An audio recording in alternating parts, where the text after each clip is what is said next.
Now you can listen to Radio Cayman everywhere. Everywhere. Can you hear me now? Everywhere. Everywhere. Yes, right from your Android or iPhone. Download the Radio Cayman app now on your Android or iOS phone. The Radio Cayman app is where you can listen to Radio Cayman everywhere you go. Everywhere we go, we go. Everywhere we go, we go. Find it in the Google Store, the Apple Store, or use the link at www.radiocayman.gov.ky. Yes, now you can listen to Radio Cayman everywhere. Oh, I think they're doing a great job. A lot of them are. Good afternoon, Dwayne. How are you? Not too bad, sir. Ladies and gentlemen, Radio Cayman's Talk Today with Sterling Dwayne Ebanks. But I do have some questions. There are more questions than answers. Radio Cayman's Talk Today. If you're ready to talk, we're willing to listen. Well, I really enjoy this program today. Cayman Islands' foremost listeners participation program. May God bless every person.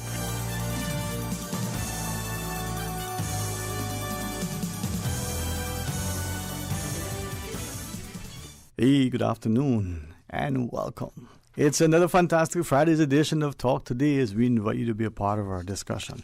Let's have some open line as we get things on the way. 949-8037, or you can hit us up on the Flow toll-free call at 1-800-534-TALK. Stay tuned for Talk Today. Talk Today is brought to you by Subway, open 24 hours in Countryside, Anderson Square in Georgetown, and Centennial Towers in West Bay. And by the Ministry of District Administration, Tourism and Transport. Explore your history, explore your land, explore your sister islands. MedLab in Smith Road Plaza, your complete medical laboratory solution. Call 949-7331. And Savannah Pharmacy in Countryside Shopping Village, convenient opening hours including Sundays and holidays. Radio Cayman's Talk Today, the Cayman Islands' foremost listeners participation program. We ask our listeners to avoid statements or comments which are abusive, derogatory, malicious, or defamatory. Do not use any indecent language or make any statement which is false or misleading. Email talktoday@candw.ky or call 1-800-534-8255. Courtesy of Flow. Cayman's #1 network that connects you to your world like never before. Let your voice be heard. Once again, here's your host, Sterling Dwayne Ebanks.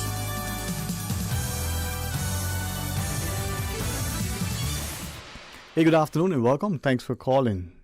Who's going to be that one that kicks us off today and shares a thought that may evoke a sentiment that causes people to think pensively, to act proactively, to actually engage? I mean, we're going into the weekend. We have a holiday coming up in short order, and for some of us, another holiday. For others, thank God it's a holiday. It was too long ago. But the question is, what is the holiday and why do we celebrate it and what is it important? Well, we got a chance to maybe be reminded as we remember why we celebrate. And then there's Christmas. Now, I don't know how you feel about it. I've always loved Christmas. I would attempt to sing Christmas carols all year round. For me, Christmas was a spirit of giving and thanksgiving, of appreciation, of valuing those that are around you as we celebrate. It was also important because I think for many of us, our fathers, our uncles, our older brothers, our husbands, our sons, they would come back home if they could for Christmas and New Year's. Some they would have been gone at sea for the longest of time, and this was the first Christmas in years. And big celebration time that the families got together. And because traditionally, we would engage in some fresh beef. As we engage the fresh beef, we would have the cassava cakes and all the other heavy cakes. And that's what Christmas was about, that fun, that fellowship. Now it's probably just fantasy. Let's go to the phones. Good afternoon and welcome. Thanks for calling. Hello. Good Hi. afternoon. Good afternoon. My name is Helena Rivers. Hey, Miss Helena. I want to know what time le offer de Sabrina is working porque I got 2 months in the back of that office. You go in there, I no can do no appointment for her because nobody there. Mm-hmm. So this is I need help. okay. So this is, you mean, Miss Sabrina Turner, the Minister for Health? Is that? I just want to make sure I didn't misunderstand whom you're referring to. Okay, and you need help in relation to, if you want to share, in relation to what in particular? Yes, there was something to help the family, this and anything, but I bought for her. I don't can find her there in the office there in Marina Drive. They says he got one lady there, the secretary, neither. I know all the time closed. Yeah, I think that's one of the challenges, and maybe we can talk about that at some point later, when the person who is elected is also a member in cabinet, sort of guiding the national strategy for the country, trying to serve two masters, the constituents, voters like yourselves, as well as the national interest. May not always be an easy balance. But have you tried again today so far to call the office? I went this morning there. I was down there in the porch. They 8:30 because they said they always come there 9 o'clock. And I was there till 10:30. And nobody come. There was another person there too. Okay. Well, maybe after today's call. I no one go further down. Right. You understand? I don't want to go to the governor house, to the place there in town. In town, yeah. Do require or do something before know what's going on. You understand? Right. Later on, they say, no, you when he talk this, no, I don't want that kind of things. I want go direct. Okay. Is there, and I don't wish to and be nosy, to get into your business, as they say, but is there someone else or some other agency, or whether government or otherwise, that could probably help you with the thing that you're looking help for? I really don't know. Okay. I was trying to see her first before I go further down. Right, get some advice from her. Okay. I can go and do appointment with different people down there. Right. Yeah, I guess you just need to maybe know what is it that you need to do in order to do it, and I guess you have that confidence and trust in her that she will be able to guide you as to what is it that you're trying to achieve, huh? Okay. Well, maybe try once more. If you think we can help, we were willing to offer up some assistance in terms of directing you in other avenues as well if you want. But I'm not sure. Do you think we... Eastern Avenue, you say? Sorry, Mom? What you said, to go to Eastern Avenue? No. I was saying, I'll try to avoid Eastern Avenue as much as possible. South Sound as well too, but that's a different story. But if you have, I was asking if you think we could help, maybe guide you and advise where you could check. If you want to leave a number, we can pass it along if you think that would help you. Okay, my number is 929 06 87. 929-0687? Yes. Okay, Miss Helena, I will not promise you that it'll be of any value, but I promise you that I'll call you after the show, ask you some questions, and then see if there's another avenue, another place, another person that could help, But we can talk after the show, okay? Okay. All right. Thank you very much. Yes, ma'am. I'll call you about 2:45. Okay, thank you. Okay. And the caller highlights an interesting point that I think many of us have recognized. And maybe if you would allow me to invite you to discuss. We keep talking about moving the country forward. And as I said to someone earlier in response to comments that they've made, are we advancing because it's, the thing that we should be doing? Or is it because it's what we think the expectation is? And is it to serve the long-term interest of the country or selfish ambitions, political or otherwise? Are we driving that advance movement and momentum, or are we being pushed? Many times we see the tail wagging the dog.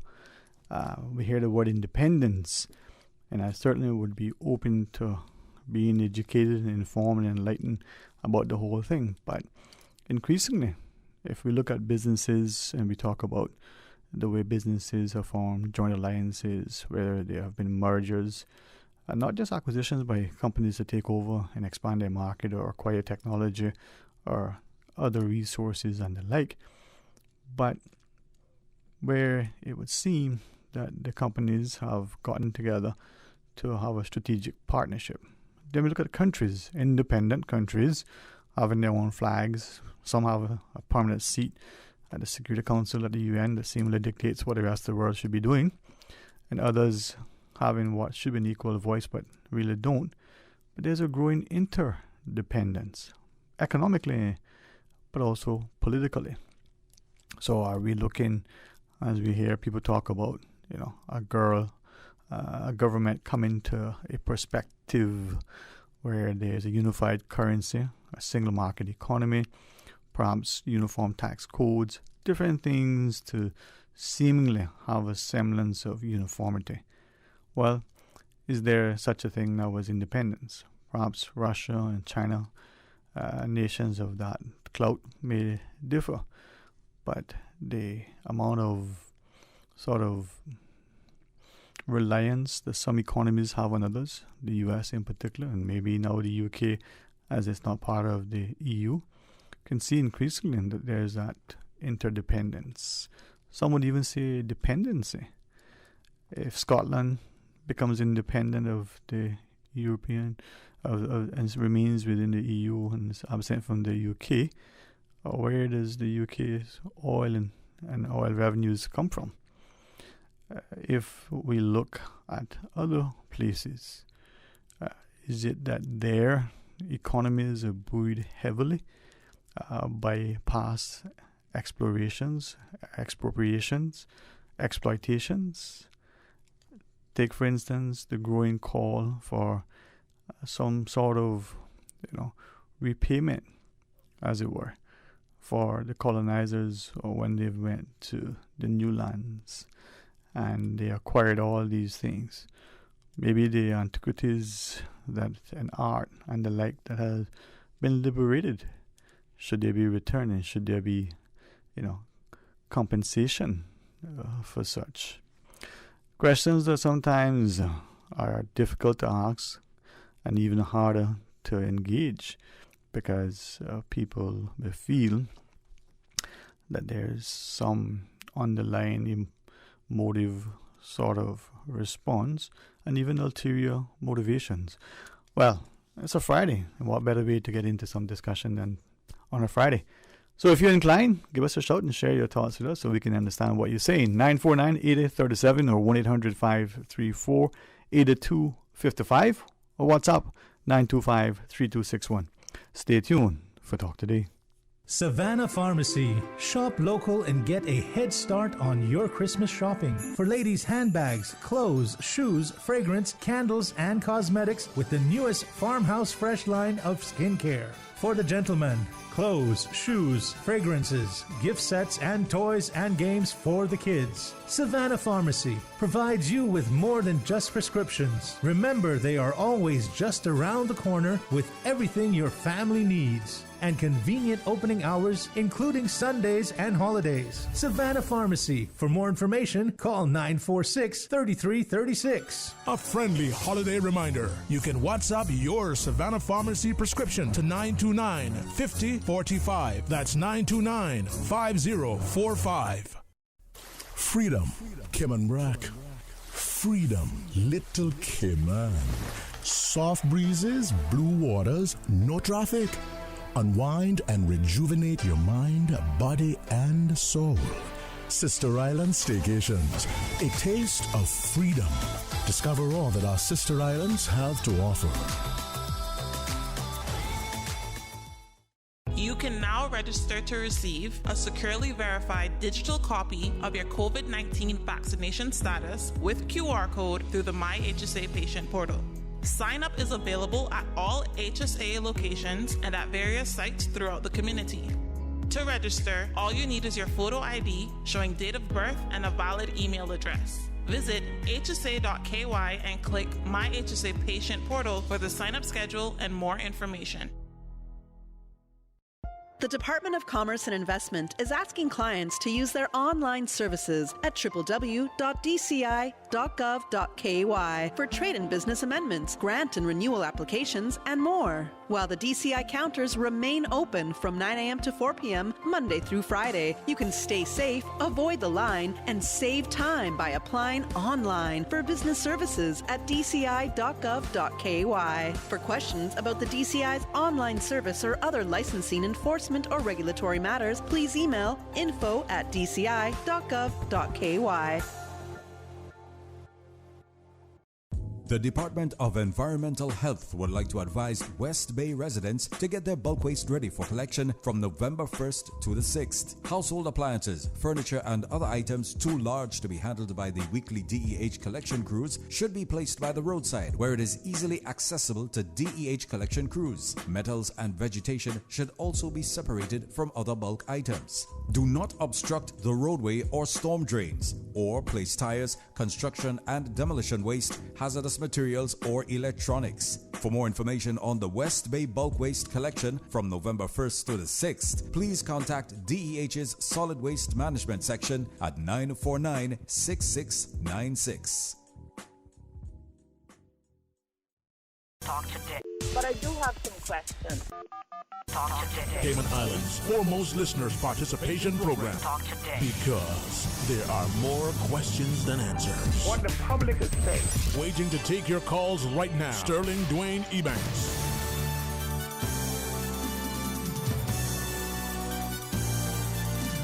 Hey, good afternoon. Welcome back. And thank you for sharing your thoughts with us. 949-8037. 1-800-534-8255. WhatsApp 925-3261. And perhaps, like yesterday, the one or two of you who have asked about the contact details for Resilience Cayman. It's resilience.ky, the website. The phone number given was 333-1010. Offering up assistance for those for the month of November. So the application process will be on a monthly basis. Opens up on the 1st of November. Was that on Monday? Offering up some assistance financially to pay the utilities, assist with food vouchers, rent subsidies and the like, and of course their local market where you can connect up with artisans and artists and farmers. Was it? Localmarket.ky. Interesting. All right, let's pause from reading and go to the phones and listen. Good afternoon. Welcome. Thanks for calling. Good afternoon to you, Sterling Green. Good afternoon, sir. How are you today? Just fine, thank you. And yourself, I imagine. I am very blessed and thankful. Metal. The thing with us, I've said this and I know others have said it. Yes, sir. I believe in a sort of localized government. It would solve that latest problem right more quickly. If we had localized government where you have maybe junior ministers or junior a senate or something, I think Mr. McKeever Bush had long ago suggested that, and there are other countries that do it. I'm talking about Commonwealth system government, the parliamentary system. You can have a localized elected government that would take care of those things. We have in the Constitution the district councils. You have never put them into place. That would serve to take care of that, whether you're going to elect them or appoint them. And let us not bury our heads in the sand, or let us not be afraid to face the truth. It's going to be political. Right, Politics of course. is perennial. So therefore, if you choose you elect it's going to be political. As you have any kind of a meeting here, it doesn't matter whether it's a meeting that's not related to politics, inevitably the political side of it shows its head, and decisions will be made according to politics and the people's politics. That's how it always ends up. Over the years, I've seen that. So if we had that, someone representing the minister, as you said, it's difficult when a minister, the member of parliament is also a minister. Mm-hmm. So there is a problem with our system. No system is perfect. You'll never find that. And all this about global unity and one world government, to me that's a pile of wheat. It will never happen. We're a very divided world, and we've always been and always will be. And there are powerful repressive countries. And we can use no other terminology to describe Russia and China, but repressive, very repressive countries. And so they're not democratic at all. Though maybe our big friends and providers of huge economies and so forth, but that's a reality. They're repressive. And there are other countries filled with terrorism. Mm-hmm. Hello, sir.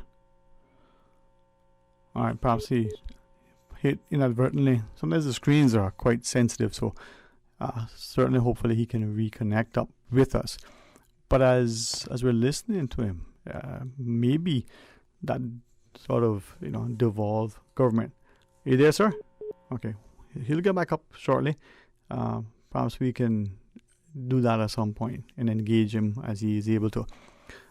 But do we want an appointed body, or do we want an elected body? For some, the elected body might be better because the appointment could conceivably result in people who are appointed to that body. If you want to call it a Senate, as we see in other Caribbean jurisdictions, as opposed to the Senate, say for instance in the US, that is elected, that people may decide that in order to keep that cushy, let's use a nice little interesting word these days, position that comes with some semblance of notoriety and popularity, they may be willing to be curry favor with that person that has appointed them.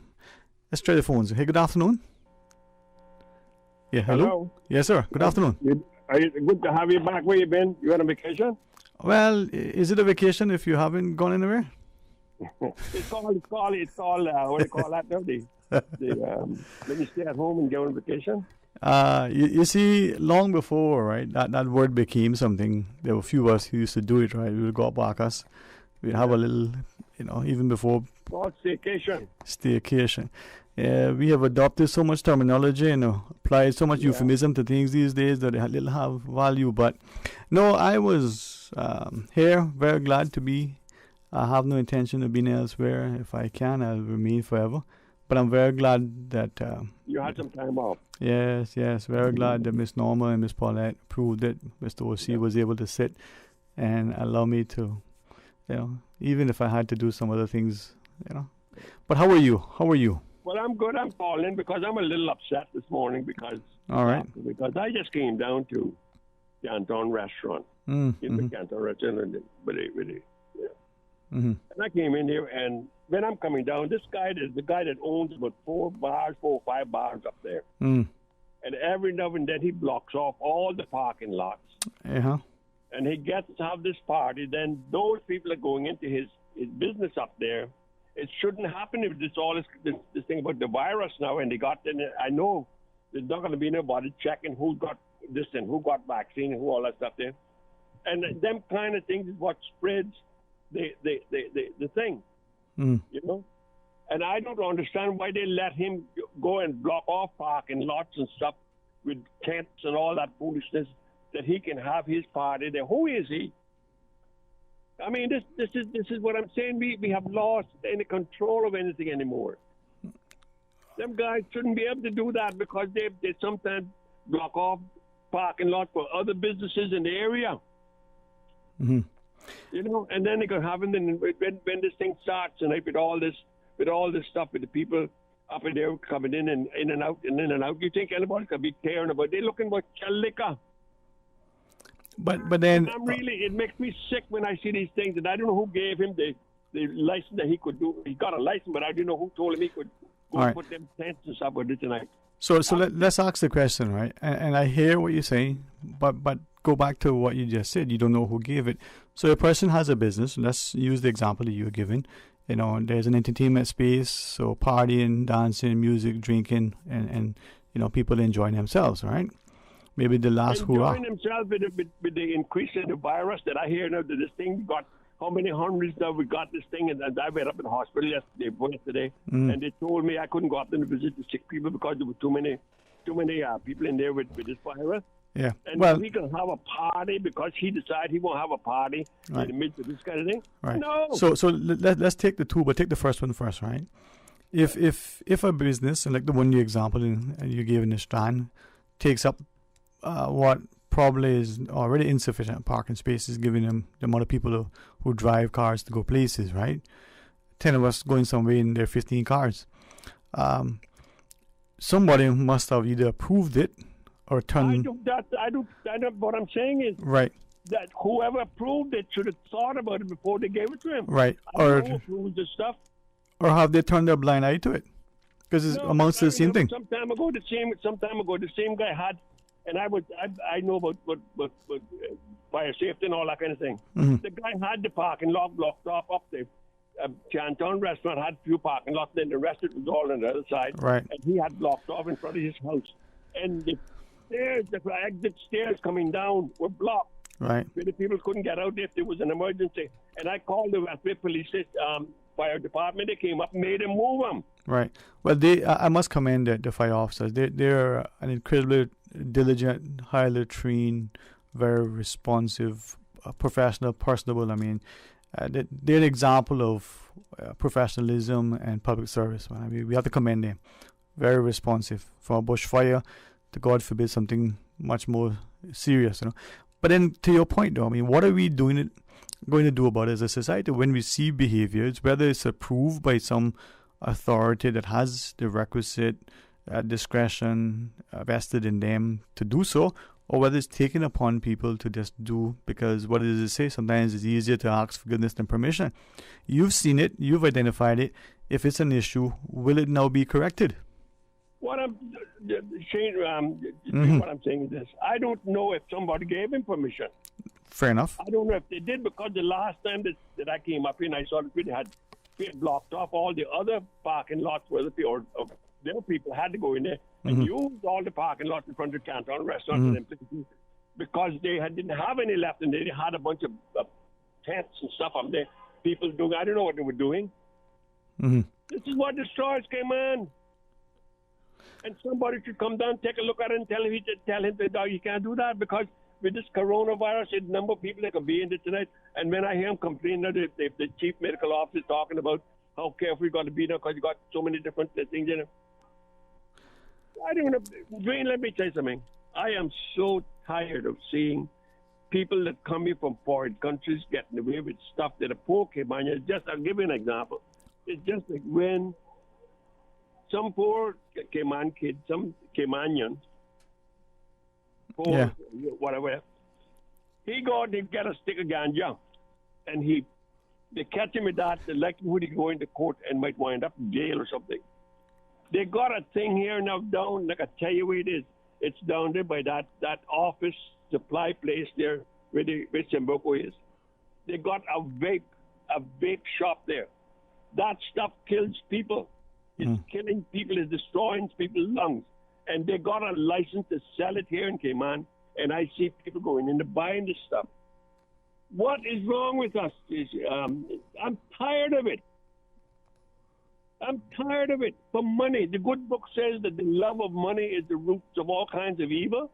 And this is what's happening to them. As long as somebody's making $1, they don't care how they get it or who they destroy. Not all people, because the good people in this island that won't do that. Mm-hmm. But don't be out just selling the shit like that they don't have to go to court. They don't have to go nothing because they got a license. This person got a license to sell it. What about people dying and people suffering from this stuff? Then we care about that thing? But do people care anymore? Oh, man. Huh? Do people really care anymore? Well, I'm not everybody, but I do. No, That's why I'm calling in. right, you do, but generally speaking, do we really care about each other anymore? My friend, I don't know why I don't read people's minds, but I'm just saying that when I was growing up, or when you were growing up, and a lot of us, and seeing people like that years ago, when we did something, I remember you couldn't walk in Georgetown with a swimming trunk, with a bathing trunk on. You had to have on a shirt or a pants or a dress or whatever. You couldn't walk around like that, okay? They had rules and regulations. It's obvious today, and a lot of them is still in the books. I see people riding bicycles, they don't have a license, and I'm not saying they should do it. I see them riding without lights. Last night I saw a guy coming down the road riding a bicycle. Somebody nearly hit him, and I'm saying, look, you don't have a light on the back of your bicycle, but they get away with it. But I mean, it's, see, to your point, right? Your substantive point relative to the business now seemingly taking up premium parking spaces and making it challenging for other customers in the other businesses. We have to ask ourselves, how much of this type of behavior goes unchecked within our society. Look at people driving on the roads and they stop, in the same lane, abreast each other and impeding traffic to have a conversation, right? Is there a lack of sensitivity and consideration on our part? What about the authorities, whatever and however we define that? Are they proactive enough when they see these behaviors? Are people conscious enough to seek the requisite approval to do the things? Or is it that, what was it that you heard often? Kisses go by favors? Yeah, kisses go by favors, but that's what I'm saying. I don't know who's kissing whom, but I'm just saying that we need the authorities in this island to say that we are going to, when it comes to things like this, before we pass any laws or give anybody permission to sell big, that's destroying people's lungs and stuff, and mostly young people. You don't see old people doing it. Mostly the young people, okay? And they get hooked on that, and they get hooked on it. Believe me, it's addictive. I've heard people talk to me that were doing it and told me it was the hardest thing they had to do was to give it up. So it's addictive, Well, I mean, like that country song, what they say, the hardest thing I ever had to do was holding her and loving you. So maybe that's the hardest thing. I don't know. Yeah, but you see, the thing is doing. I'm not knocking people.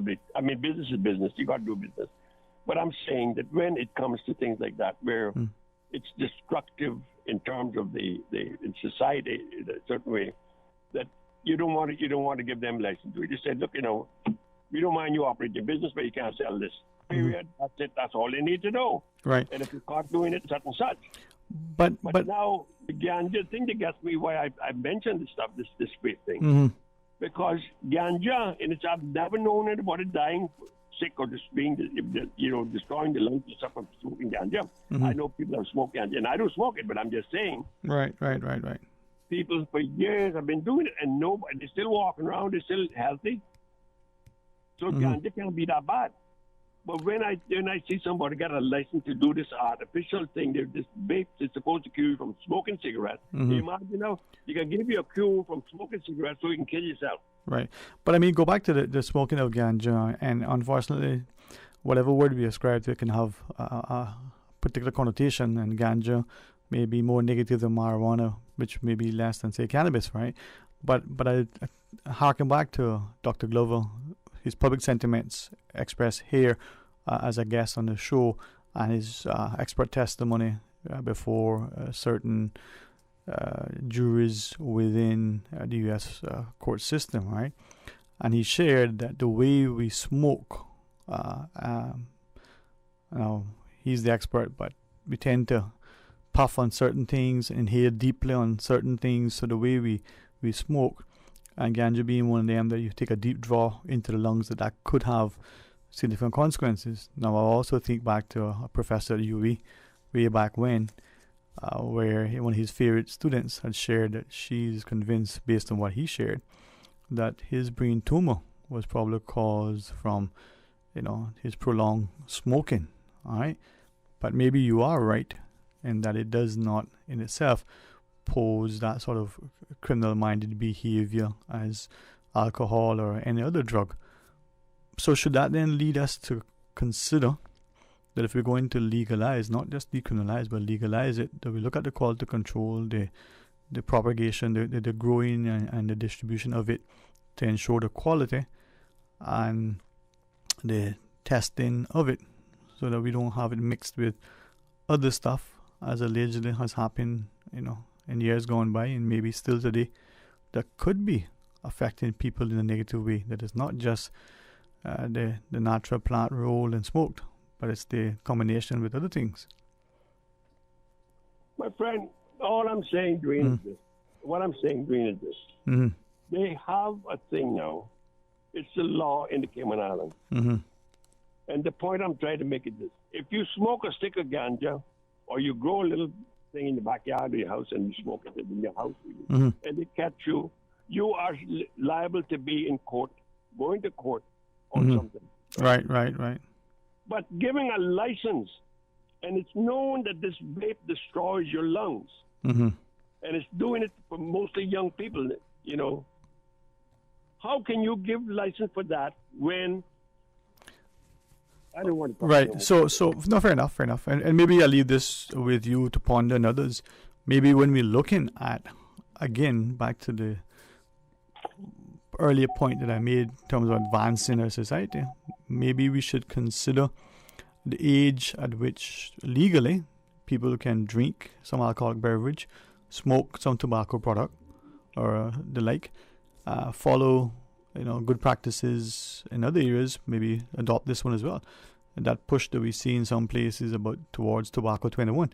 Raise that age, knowing that the later in life the people start to smoke, the less probability that they will smoke. The reduction in smoking reduces not just healthcare costs, but increases productivity as a result of decreased days absent from work. Improves the quality of life. So there are some positive knock-on consequences to not having people smoke to begin with. But you are, a champion in bringing these things to our attention. Maybe we need to be cognizant of trying to be responsive and timely in our response to address it. All I'm saying, my friend, is this.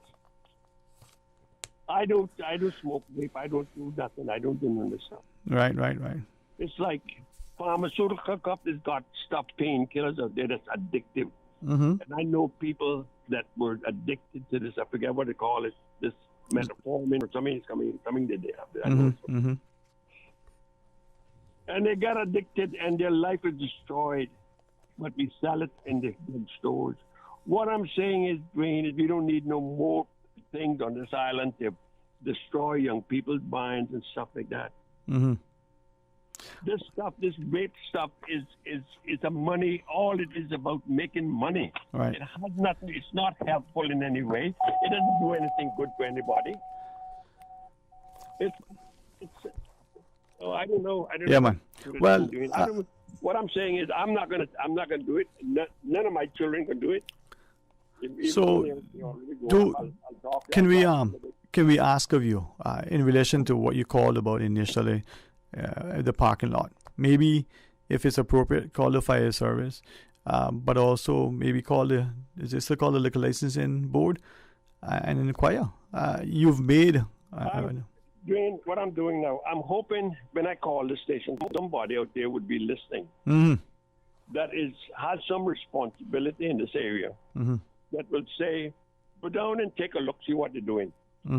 That's what, when I talked about the fire department that night, that I saw this, and I saw the danger of people coming down the stairs. The same thing again today. You got the thing surrounded with tents and stuff like that. If you got people running out of the upstairs building, trying to get out of here, and then you got 500 people up there trying to move out, and half of them don't know exactly where the exit is.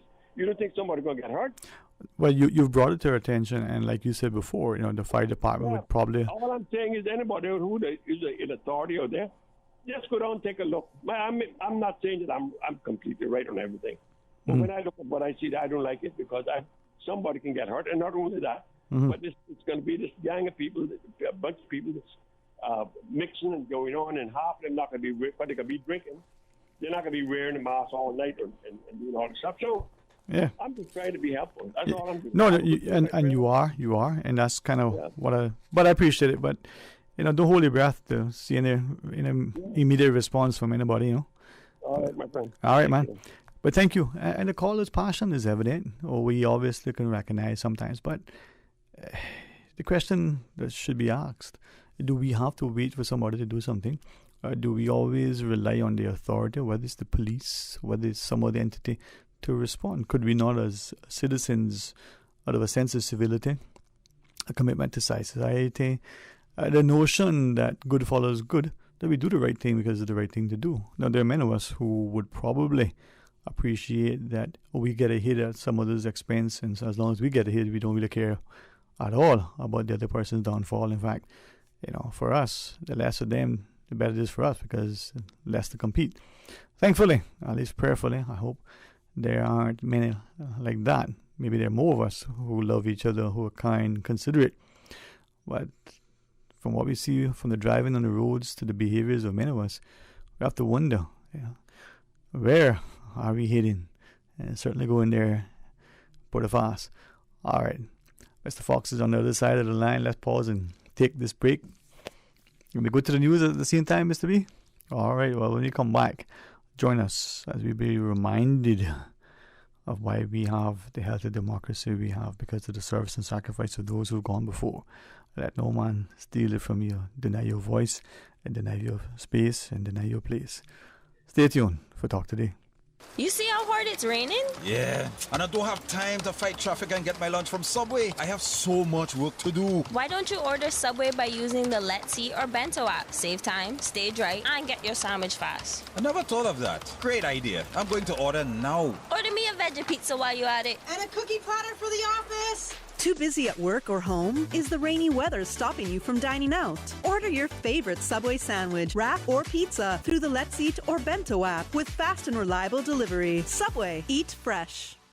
We may be in Christmas shopping mode, but 'tis the flu season too. Savannah Pharmacy has immune system boosters for the entire family with a range of vitamins and supplements. Their knowledgeable and courteous pharmacists are always available to offer the best advice and products. Remember, they are always just around the corner with everything your family needs and convenient opening hours, including Sundays and holidays. Savannah Pharmacy. For more information, call 946-3336. A friendly holiday reminder. You can WhatsApp your Savannah Pharmacy prescription to 929-5045. That's 929-5045. Make your house into a home. Welcome to Brand Source Home Gallery, your source for premium products and a premium experience. We'll design and install your dream kitchen with crafted cabinets, complemented with elegant appliances. We'll fill it with quality houseware and cookware. Custom-designed closet and storage solutions organize and beautify any area. And with the finest bedding, you'll get a perfect night's sleep knowing Brand Source Home Gallery has everything you need to make your house a home. Babes to Teens. Hurry over to Babes to Teens for their clearance sale. Lots of items on sale. Tops, dresses, pants, shirts, shoes, baby clothing, accessories, and more. Bargains galore. Items as low as $5. Babes to Teens is making room for new stock, so catch these great deals before they're all gone. Babes to Teens, number 8 Plaza Venetia, North Sound Way. Telephone 946-8157. Open Monday to Saturday from 9:30 a.m. to 6 p.m. Babes to Teens. Follow Radio K-Man on Twitter. All the latest information, breaking news, community events, and more. Follow us at twitter.com/Radio K-Man. Today's biggest news. Radio K-Man. Your voice, your choice. Local, regional, international. This is headlines from Radio K-Man's newsroom. Today's biggest news. Several big-ticket items were dealt with by Cabinet this week. According to recently released minutes, the group approved a national oil spill contingency plan, a coastal works permit for an area of Georgetown, the sending of the company's amendment bill and the Court of Appeal amendment bill to head to Parliament, and an ex gratia stipend to offset lost wages or lost earnings for certain groups who are unable to earn wages or income while in non-travel-related public health ordered isolation or quarantine. Finally, Cabinet gave a thumbs up to the purchase of land in Cayman Brac and East End. Turning to international news now, U.S. President Joe Biden has begun a series of diplomatic meetings in Europe ahead of next week's key UN climate summit, COP26, in Scotland. His first meeting was at the Vatican, where he praised the Pope for his leadership on climate change. Mr. Biden will meet with French President Emmanuel Macron before the G20 summit of major economies this weekend. The UK could respond in turn if France goes ahead with threats amid a row over post-Brexit fishing rights. The Environment Secretary has said warning two can play at that game. France said it could stop UK boats landing in its ports if the row over licenses was not resolved by Tuesday. The UK government warned it could start rigorous checks on EU fishing activities in response. Those are your latest headlines from Radio Cayman's newsroom. I'm Shana Gallego. For the latest in news and information, follow Radio Cayman on social media, Facebook, Instagram, Twitter. Download the Radio Cayman app or log on to our website, radiocayman.gov.ky. Talk today. But I do have some questions. Talk today. Cayman Islands' foremost listeners participation program. Talk today. Because there are more questions than answers. What the public is saying. Waiting to take your calls right now. Sterling Dwayne Ebanks.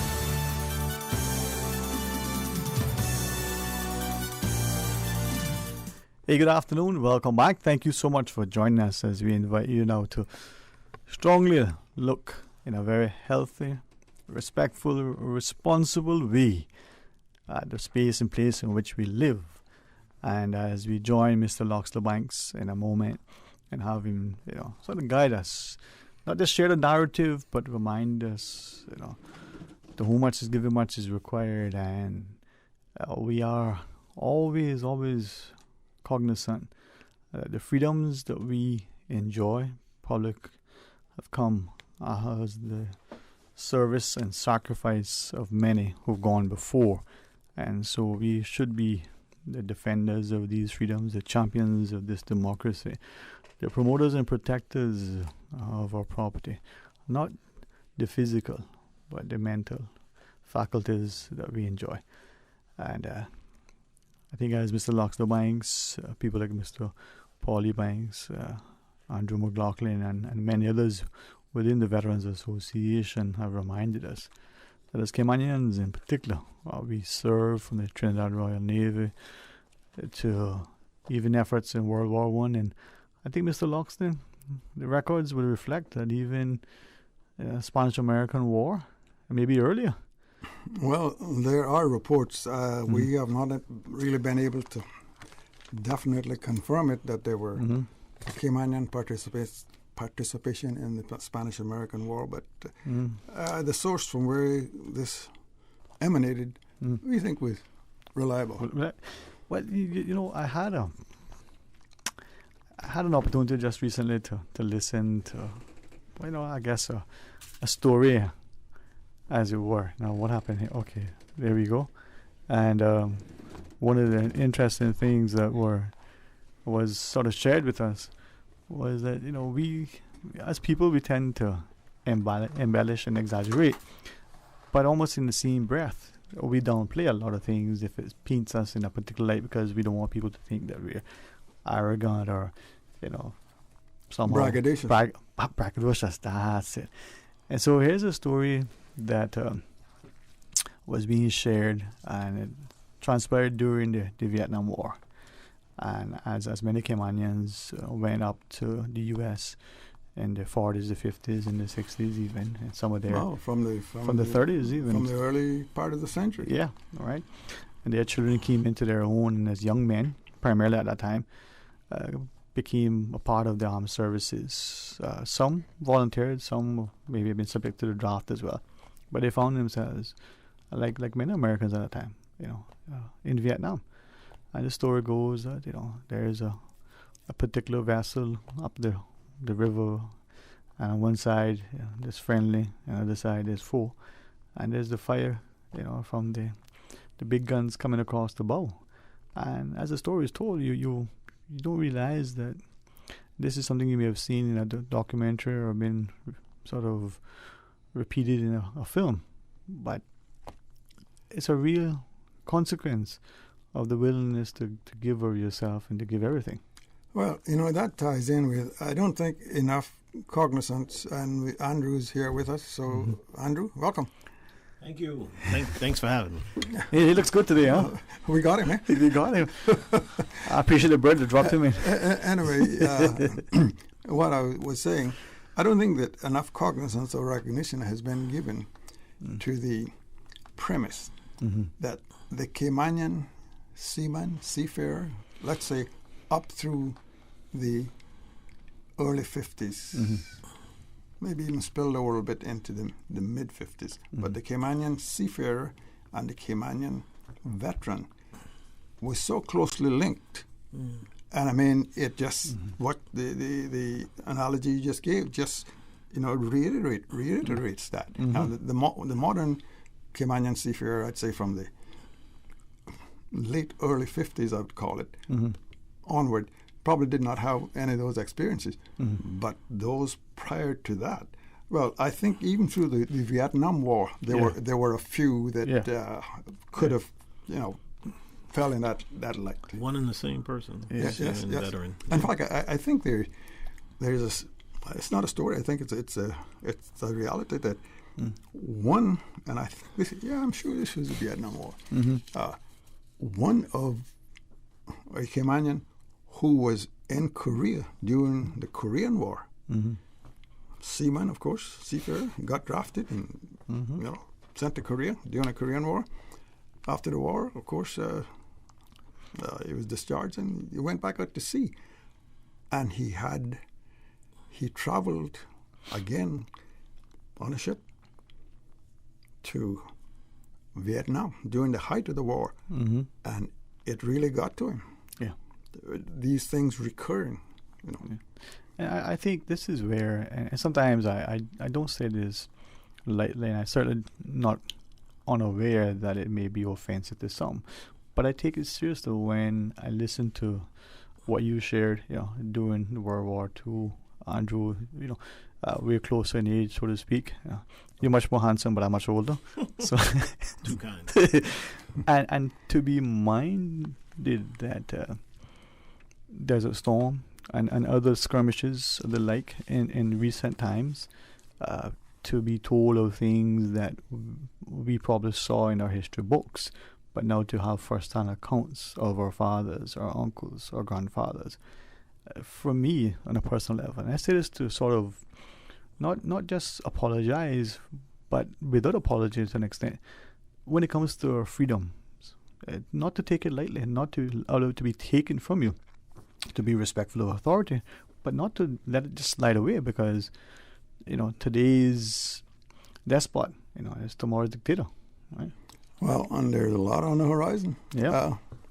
I don't think enough research has been done, though, to Mr. Loxley's point on the history of Caymanians in conflict, because even to myself, my grandfather, born in East End, lived his whole life in East End, Merchant Marine, went to the United States, New York City. He never once mentioned anything about being in any armed force. Nope. Never. And we did in Ancestry.com and have documents that show that somehow, he may not even known it, but they considered him in the U.S. Navy at some point. And it could have been that he never knew. It's just that the ship was in an area that was under conflict, and they were given, military benefits, but they never knew. Well, that falls in with during wartime. I would say 98% of all the ocean traffic is under some degree of military command. Sure. And that's where this seafarer and the military connection comes in. But also too, and this is more anecdotal, certainly is oral, right? But as we get older, maybe more receptive to the conversations, maybe we're finally mature enough to understand. Maybe we finally get to the place where we actually acknowledge the importance of it. But we hear these conversations, and my takeaway has been that, like your grandfather and the men of the era, they were reserved. They didn't speak to it because of perhaps the documents they signed, perhaps because of the impact that it had on them. They never talked about it because they didn't want to be braggadocious, as it were. Yeah. And so that humility. But what it has done for us now is made us seem to be less cognizant. And a hole in history. A major hole in history. And I had a conversation with some people who, to me, very much well positioned in our society in terms of their intellect, experience, the occupations they have, and what they say privately. I only wish they would say publicly, because it would glisten the ears of many of our policymakers, from the elected politician to the other pundit, and the amount of fear, for instance, that we're creating amongst people that are paralyzing their thoughts, the inability for people to interact and socialize, engage in good, healthy discourse is being, to me, denied. But more importantly, are we putting people sort of freedoms at jeopardy, their livelihoods in peril, simply because there isn't this respect for democracy? And today, to have you guys here, it's more than just talking about history. It's talking about the future. At least that's how I see it. Yeah. Well, I think in relation to what we were just talking about, we got a short narrative here that I went back and culled from one of the programs that we've done over the years about justice, seamen, and the military, and this happened during the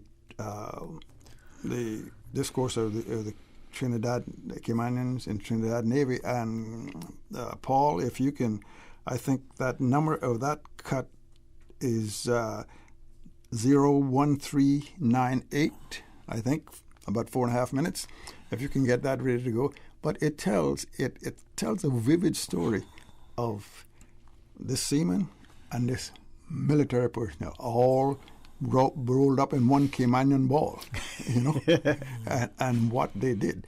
So I think anytime you're ready with that cut, Paul, we could roll it. And And now, from the CI Retro's Wattle Vault, in this period of remembering the sacrifices, dedication, and bravery of our Caymanians who served over the many years under British and United States of America military commands in defense and preservation of freedom and democracy, the Cayman Islands Veterans Association presents this reminder to us all of the sacrifices that was rendered to preserve the freedoms we enjoy today. Some made the supreme sacrifice, gave their lives.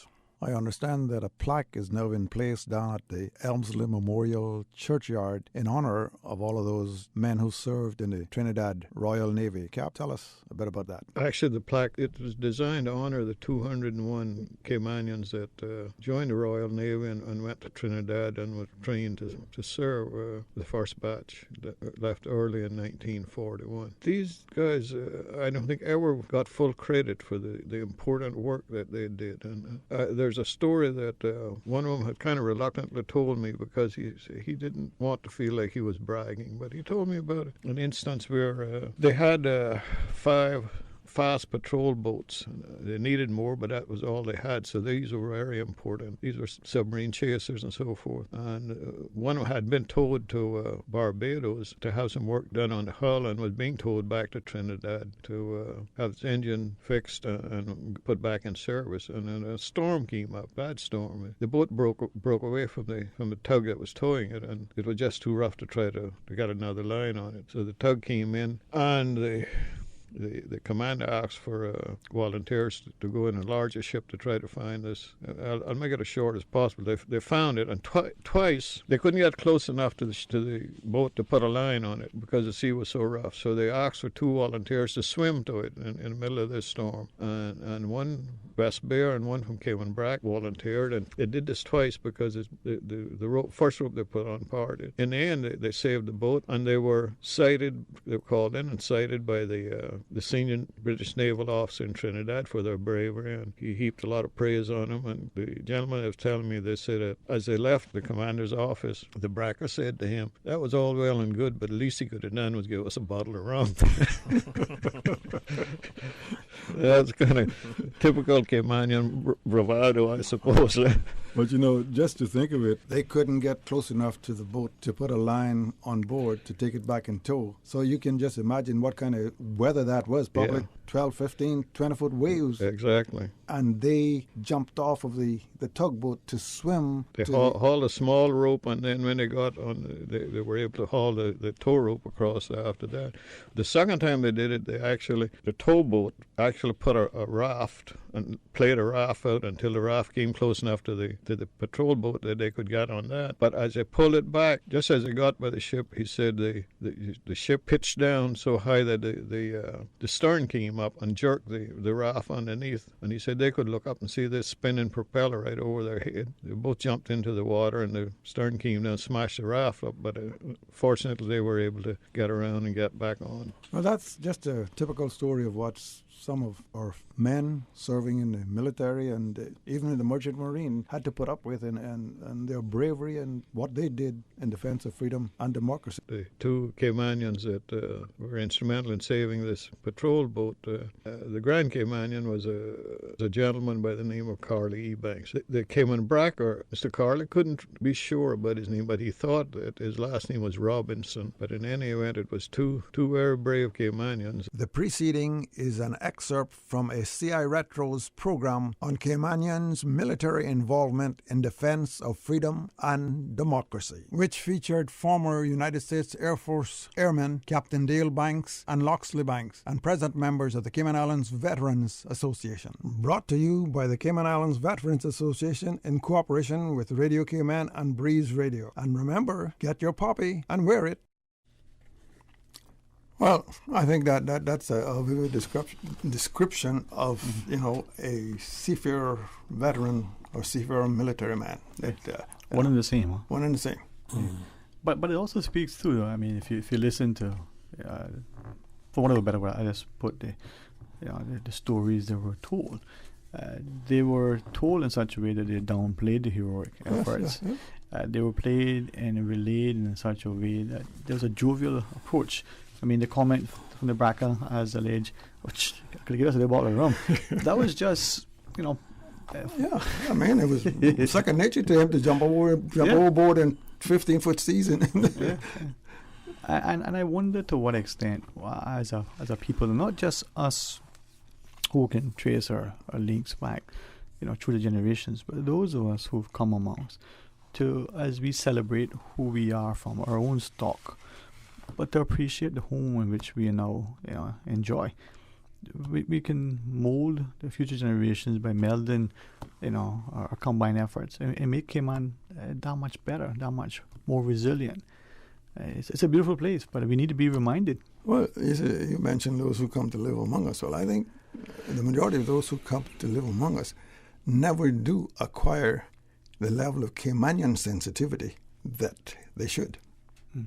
But I wonder too, though, to the extent that we ourselves, we use the word just now, braggadocious. It's an interesting word how we use it, but that sense of genuine humility, maybe as Andrew shared, his grandfather not recalling, not relaying, it isn't anything other than we were told to be seen, not heard.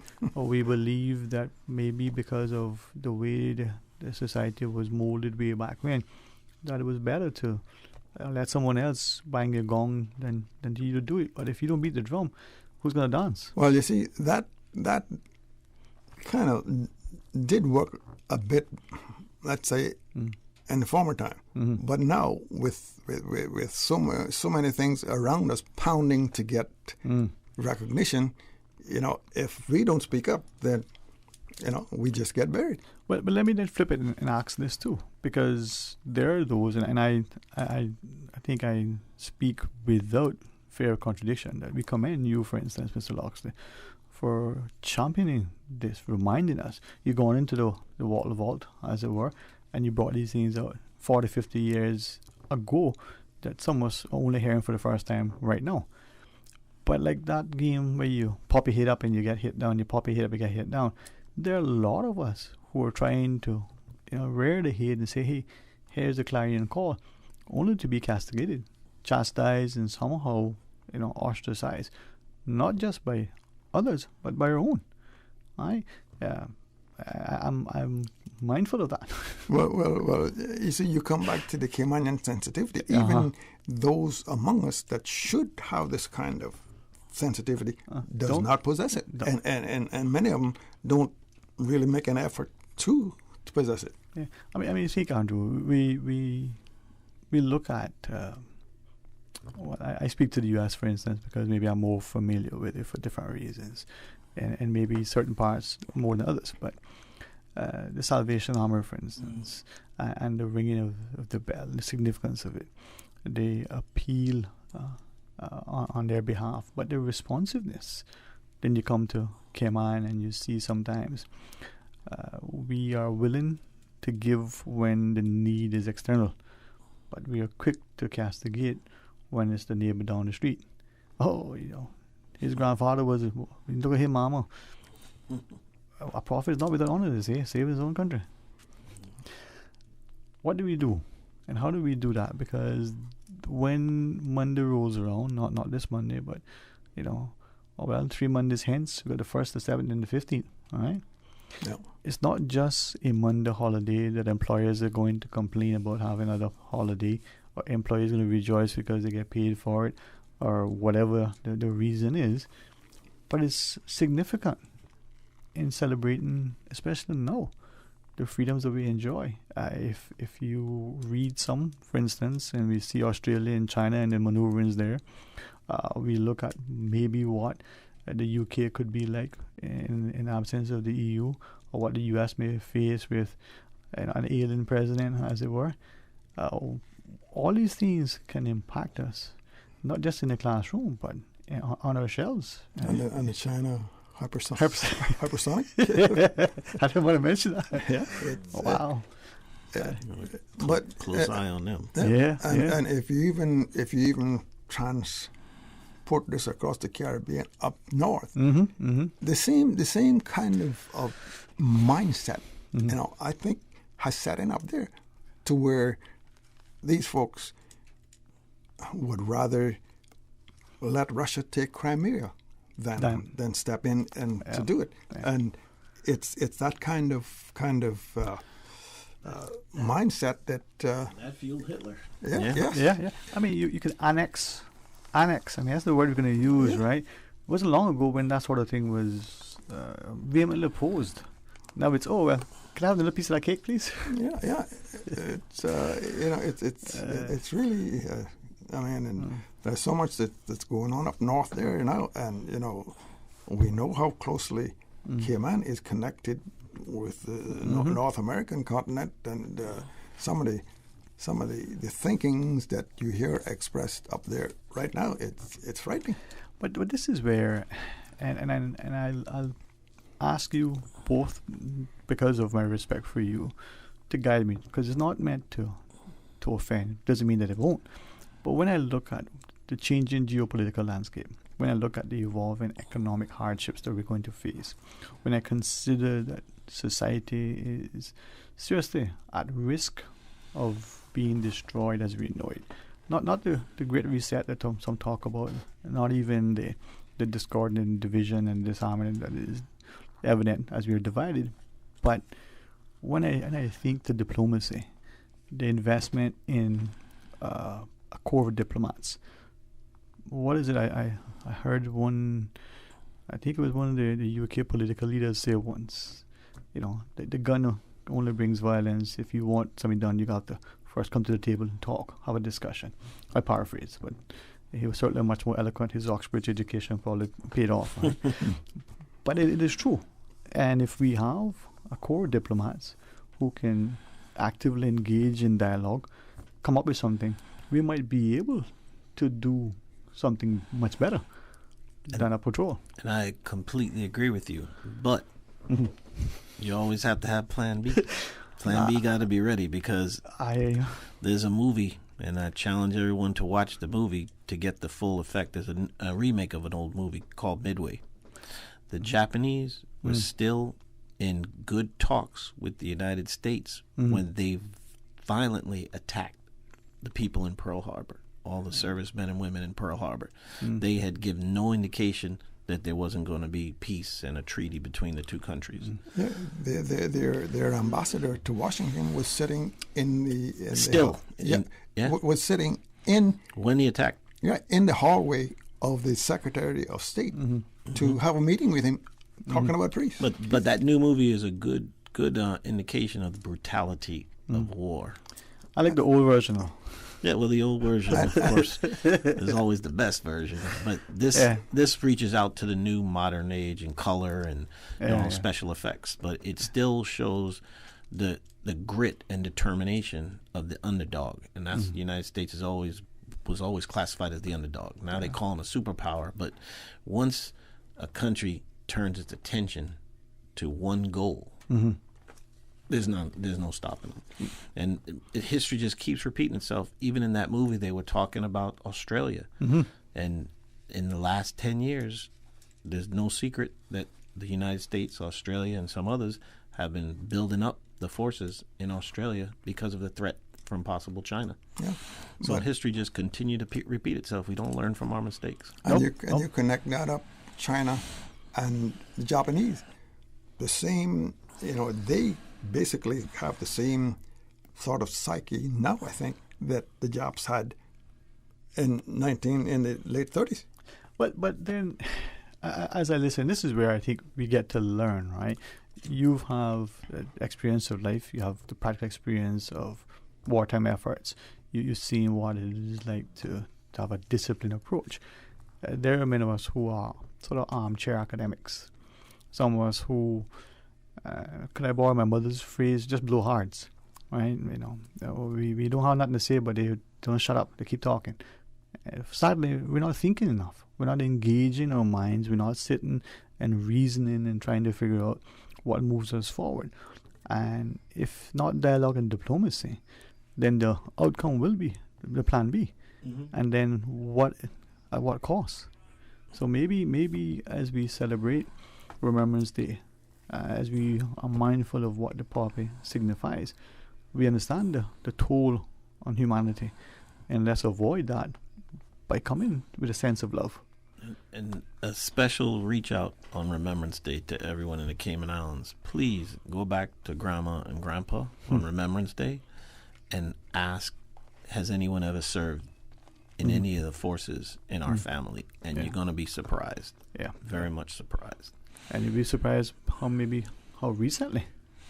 Yes, well, just recently, within the last 6 months, there was a gentleman from West Bay, 4 years in the U.S. Army, just got discharged. And we're going to try to connect up with him during this period, because I spoke with him briefly when he came home after he was discharged, and spent some time with his family. His family lived down in somewhere there in the Northwest Point area. And and they serve in all branches, including the Coast Guard. We have veterans all over the island. Yeah, man. This is one of the reasons why I love it. I think back to my uncle, one of the 200 who went to Trinidad, and appreciate that just existed. There was no great celebration like the others, but we need to get to that point. Mr. Loxley, Brother Andrew, we do have a short break to take. When we come back, Mr. Loxley, you'll guide us. All right, stay tuned for Talk Today. Radio Cayman is pleased to feature this special Sister Islands historical vignette, brought to you by the Ministry of Tourism and Transport. Explore your history, explore your land, explore your sister islands.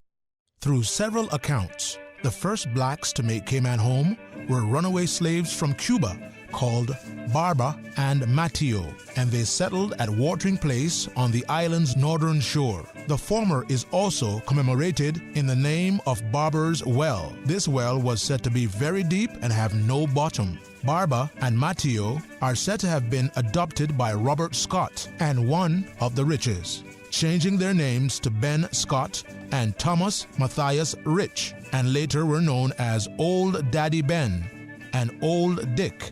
Although legend also has it that when the first whites came to Cayman Brac, they found a slave already living on the island who had run away from Grand Cayman. Information from this historical vignette was sourced from Founded Upon the Seas, A History of the Cayman Islands and Their People by Michael Creighton and the New History Committee.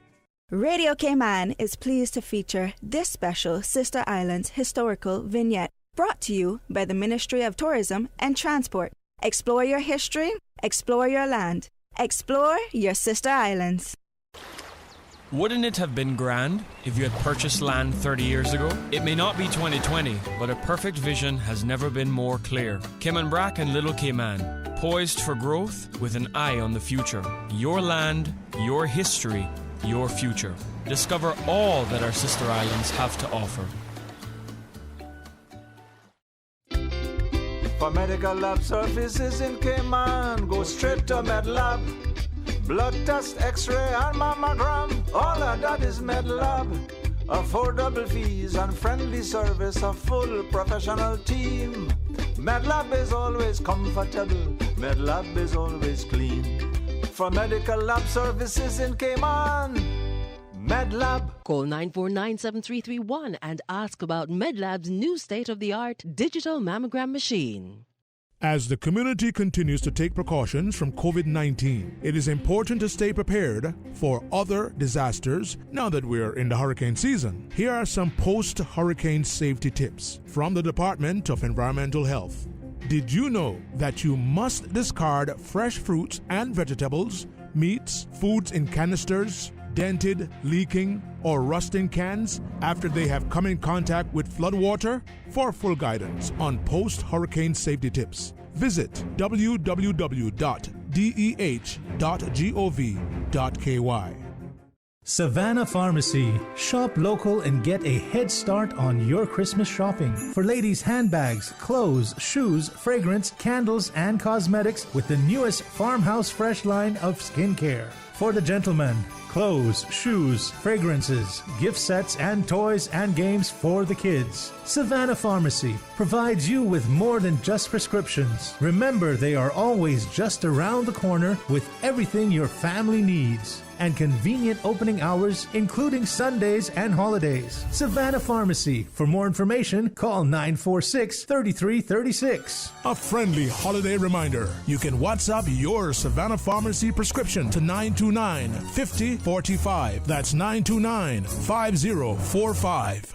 Dreaming of a great career or degree? The Caribbean Examinations Council offers regionally and internationally recognized qualifications to help you get there. These include the Caribbean Certificate of Secondary Level Competence, CCSLC, the Caribbean Secondary Education Certificate, CSEC, the Caribbean Vocational Qualification, CVQ, Caribbean Advanced Proficiency Examination, CAPE, and the CXC Associate Degree. These exams may be done while in school or out of school at private learning institutions. Visit cxc.org to learn more. With CXC, you're in control.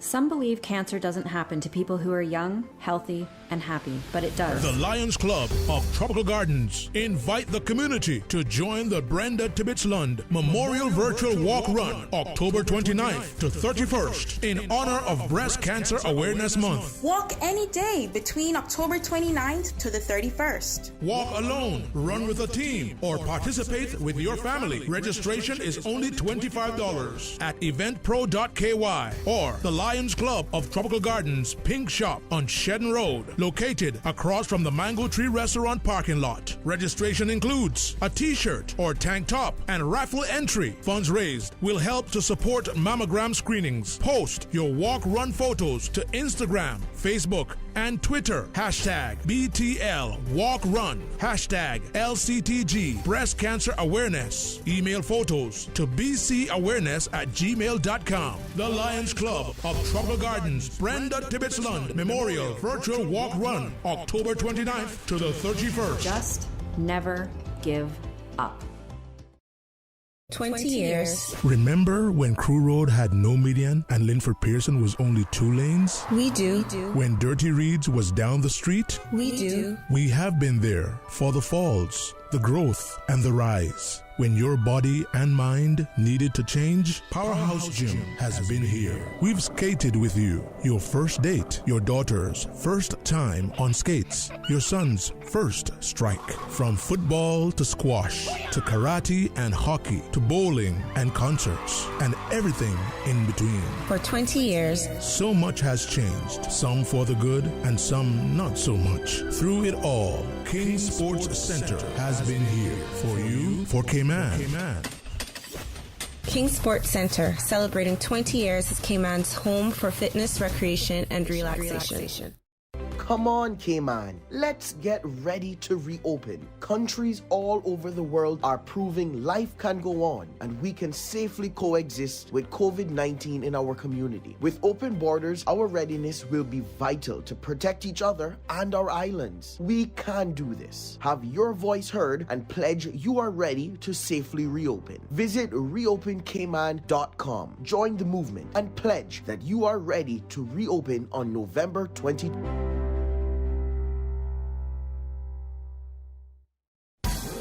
I've got some beautiful clothes. I know just where they go. Good and cleaner.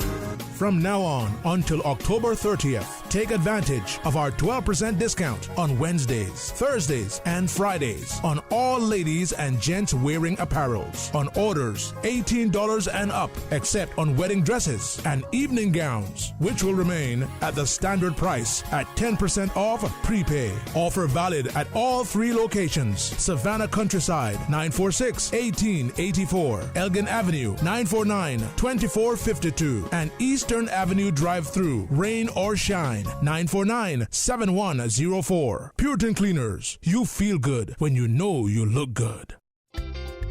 For medical lab services in Cayman, go straight to MedLab. For a full range of medical services, pleasant, clean and comfortable environment, no long lines and affordable fees, visit MedLab at the Smith Road Plaza. Open Monday to Friday, 8:30 a.m. to 5 p.m. and half day on Saturdays. Call 949-7331 to make your appointment. For medical lab services in Cayman, MedLab. Ask our professional team about the benefits of cutting-edge technology with MedLab's new state-of-the-art digital mammogram machine.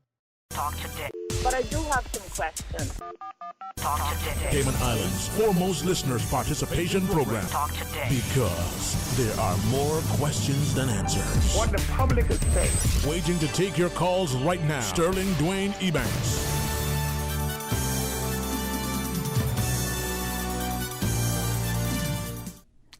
Well, we're back, and the discussion has been going on about the Caymanians' contribution in the military field to the defense of freedom and democracy and preservation of the same, and we're all aware that we had a contingent here in the Cayman Islands during the 40s, during the World War II. We called the Home Guard. I think it was. Probably sometime it went up to maybe 150 men. I think it started with about 70 something. And we got a little, just a short narrative now about the Home Guard. So, Paul, can we have that up?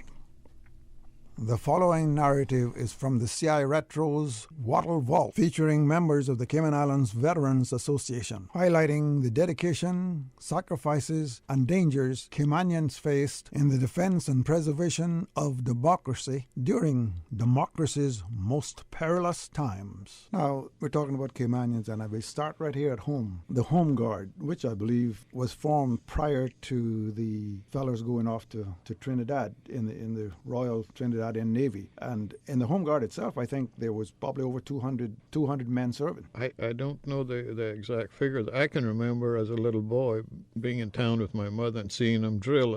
I think they had a Canadian drill sergeant, and the commander was Roddy Watler, who was the police commissioner or chief of police, and he was given the rank of major and headed the Home Guards during World War II. Listening to some of the stories of some of these folks who are still alive that served in the Home Guard, they they had it pretty tough just being here on the island, because they had outposts all around the perimeter of the island, and they've told stories of having to roll their barrels of water up through all of the thicket and bushes to get it up to the head of Barkas so they could have a supply of water. Yeah, they made a significant contribution to our safety, really. I don't know what kind of fight they could have put up if the Germans had decided to land, but they were certainly willing to try. Well, I think they say the Germans did land here. Right? Yeah. There are various reports of some of the seamen who went to sea after the war, who sailed with Germans who was in the war, could tell them more about the south shore of Grand Cayman, that is up along the South Sound area, than they actually knew, because they say that at night the subs would come in there because there's ocean water right up against the iron shore there. Mm-hmm. They'd come in there and charge their batteries, and they'd come ashore and walk down and see what the U.S. base was up to. I don't think that we really appreciate the mess we were in during World War II. You know, I remember things like, of course, we didn't have electricity. We used kerosene lamps, but before we could light those lamps at night, we had to make sure that all the windows facing the sea were covered up with blankets or something, because we knew there were submarines offshore. It was something you lived with day in and day out. Well, they actually sank a ship right off Southwest Point here. Yeah, I can remember as a boy watching that ship burn and sink. I think the Simboko went out and saved some of the crew. The Home Guard, they did us well, protecting our shores, and they were very keen lookouts too, because they were looking out for those unidentified objects that was out there on the horizon. The preceding was an excerpt from a CI Retro's program highlighting Caymanians' contributions in the defense of freedom and democracy. Brought to you by the Cayman Islands Veterans Association in cooperation with Radio Cayman and Breeze Radio. And a little addition to that, you know, I think there are reports that some of the Germans even attended some of the kitchen dances that were going on during that time. So, I mean, but they were here, and I recall in this situation, you know, I would have been about 4 or 5 years old during those times, 6 years old, that I was always fascinated by flashlight. And my uncle, who was sailing on the Goldfield between here and Tampa, brought me a flashlight from Tampa. And I was so eager to get to use this flashlight. One night, it was a Sunday night, I convinced my parents to let me take it to church. I could take the flashlight, but I couldn't flash it on. and all the way coming back home, I was walking, of course, kind of lollygagging behind, just flashlight, you know. But you know that's just some of what how the environment was in Cayman. Yeah, we take much for granted. We do have a caller, Miss Loxley. You want to jump into the caller? Well, yeah, not yet. Yeah, we take a short caller because we got another little interesting cut. I think that. Possibly we hold a call. That was my miscue. But we'll take calls if they want to join us for a bit. But you were sharing. But see, as both of you shared, you know, and we speak to Andrew McLaughlin and Loxley Banks. It's probably hard for us today to appreciate what life was like for our parents and grandparents back, say, during World War II. Not just the rations, but the life, that daily impact on them, especially when sun goes down. Well, I think one of the greatest probably impacts was that many families had people in the military. Many.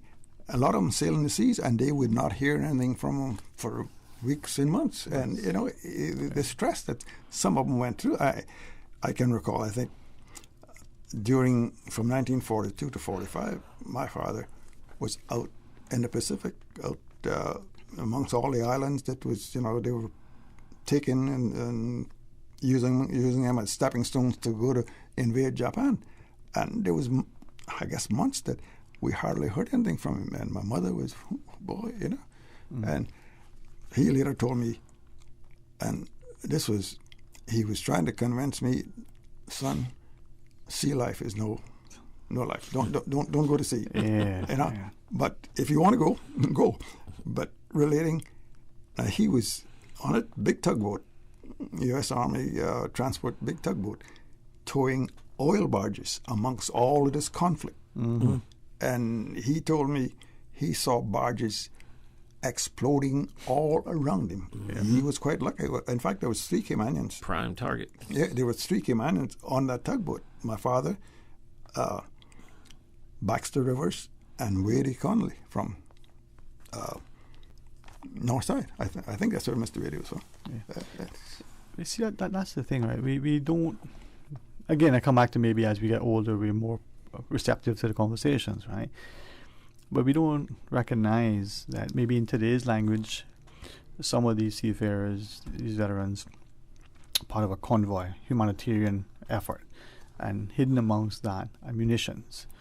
And, maybe even a small number on that particular vessel are aware of the munitions that are on board. And like you relayed, Mr. Loxley, before them and after them, a lot of these vessels are being exploded. Right? Yes. Yeah. And to think of that psychological impact, using today's language, on the family, the wives in particular back home, not knowing and earnestly in prayer. But just like your father said to you, this life isn't a life that you want. I wonder how many of us, were openly discouraged from continuing seafaring because it was not a joy.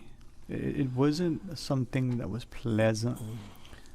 I mean, Andrew, it's a serious sacrifice. I've only been on boats up to 2-3 weeks at a time, the military boats, and you just lose. If you're not up on the deck, you just lose all concept of time.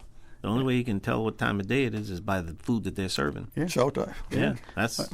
My nephew was on an aircraft carrier. Right? Yeah. 5,000 plus people. Not a problem. Can't see the top of the deck from the floor. A floating city has everything that a city has. And you're stationed somewhere and nobody knows, there's no communication. Down in the hole. All right? You know the impact that has on sleeping on one another. Sleeping 4 or 5 guys in one place, and then right across from you is 4 more, and all their stinky shoes, and depending on their hygiene, that was, you get one little curtain to pull across for privacy. Oh, you had a curtain? I didn't know. But he much more than you see. What a mess.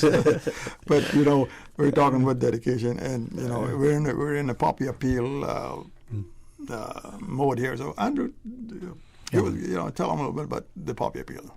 Yeah. So the poppy appeal has already started. It starts with the opinion of the governor, and this year it was the opinion of the governor, the premier, the minister for health, Ms. Sabrina was there. We also had the deputy governor, just a number of other people. Another minister, Mr. Andre, Community Affairs. So we were very fortunate to get a lot of press coverage and get our message out that day. And the governor and the premier both said what an honor it was to be able to do that for us, to get the pinning of the poppy and start the poppy appeal because of the sacrifices they know that the veterans have made. So right now we're in full effect, and we will be up until the 14th or 15th of November. We'll be collecting with the poppy bins at various locations. We're in the supermarkets. Foster's have been very accommodating at their locations, and also Cayman Bay has been very accommodated. We have so many people that have called and asked for poppy bins. Doctors Hospital called once their poppy bins. The DART Foundation. So many poppy bins are out there. All we ask is that everyone please take a poppy. They don't come at any cost, right? We're not selling poppies. The poppy is yours to show your appreciation for the people that gave their lives in defense of our freedoms. If you want to make a donation, we're not going to stop you, right? But it's not required, yeah? And we're hoping that we can just flood Cayman on that special day.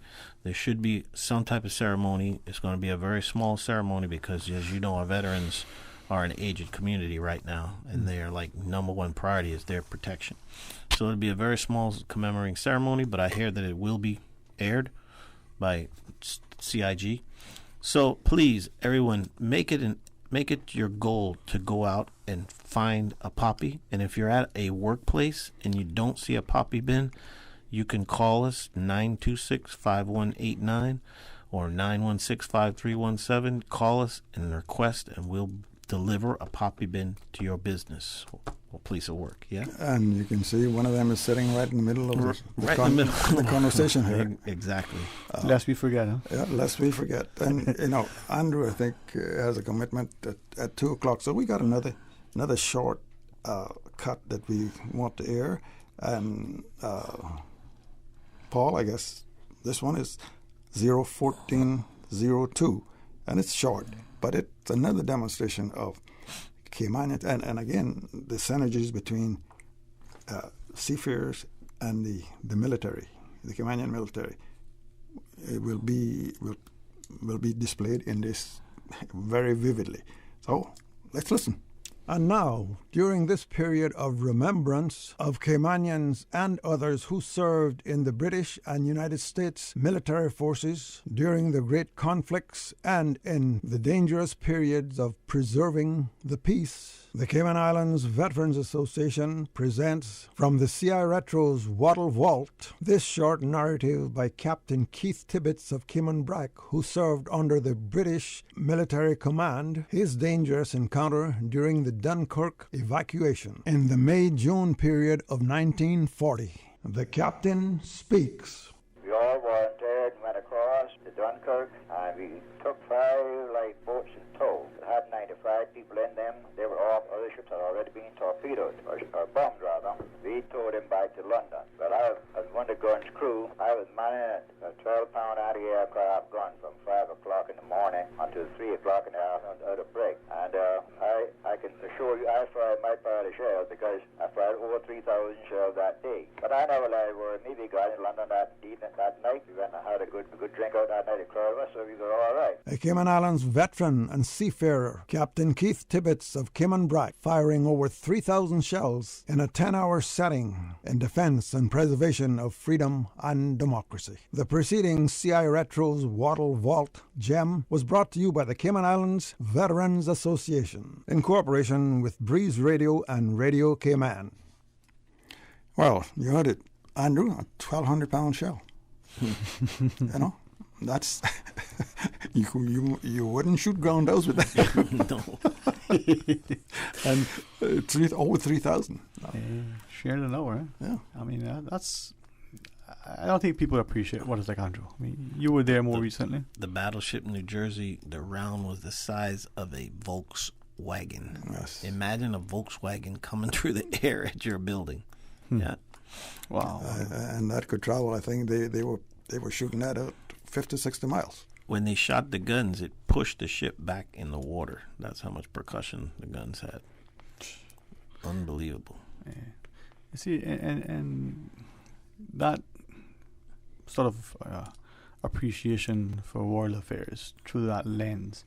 Think about lens, as you said, Mr. Locksley, they came on into a particular level of psyche. We understand the importance of unification, the camaraderie, the importance of loyalty and commitment, and what perhaps drives our resilience. Yeah, sometimes I kind of just throw my head back and wonder, because in this, especially over the last, 6-8 weeks, you hear talking about freedoms and freedoms and freedoms and freedoms and freedoms. But when you're in a foxhole, you don't have no freedom. You don't have no choice. Yeah, but see, that's why I think if we have appreciation for that confined space and the ultimate peril is being faced, that we will respect and champion, promote and protect the freedoms that we enjoy, and that corresponding freedom that we have, the responsibility to ensure that it's preserved now and for future generations. It doesn't take much. You go back to the attack on Pearl Harbor, just as what you relayed at the outset. We think negotiations, according to historical records, negotiations ongoing, and all of a sudden, unbeknownst to unsuspecting party and sort of at risk B, here are these kamikazes coming in, lighting up the harbor. Now, that politically motivated, economically driven despot, for want of a better term, can be determining our future simply because we are forgetting the service and sacrifice and we're remaining silent. Yes, and I think don't believe that the resolve to preserve the peace and tranquility and the freedoms and the democracy that has been won over the years. I think the level of sensitivity in light to that is lacking. Right. Now, I know Andrew has, as you said, a commitment. We've got a break shortly. You want to continue after Mr. Loxley as well? Well, maybe. It's up to you. Yeah, maybe we can, and we'll invite a couple of calls if you want to come in. And I would just like to remind everybody just how fast that freedom can slip away. Because a lot of countries rely on the big boys, the superpowers, to provide them with their military support, right? And just look at Afghanistan. If you look at the mess that it is turning into, in a few days they lost what they had thought was freedom. And now they're subject to no freedom or whatever this new party decides. It can happen very quickly. So for everyone in the Cayman Islands, veterans don't ask for much. We don't want any accolades like we already talked about. We're not braggarts. We've done it. We've been there. You can tell by our eyes. You know, they say we have that stare. All we ask is, and it's very popular in other places in the world, if you see a veteran, just walk up. You don't have to bump or anything. Thank you for your service, right? Just to show the veteran that somebody out there appreciates the sacrifice they may have made to continue the freedom that we walk on every day. Yeah. Don't take it for granted, no? Don't take it for granted. Our blessings to you, my friend. It can be productive, but restful as well, and safe. Ms. Loxley, you'll join me after the break and we'll sing? We'll sing. After the break, please join us.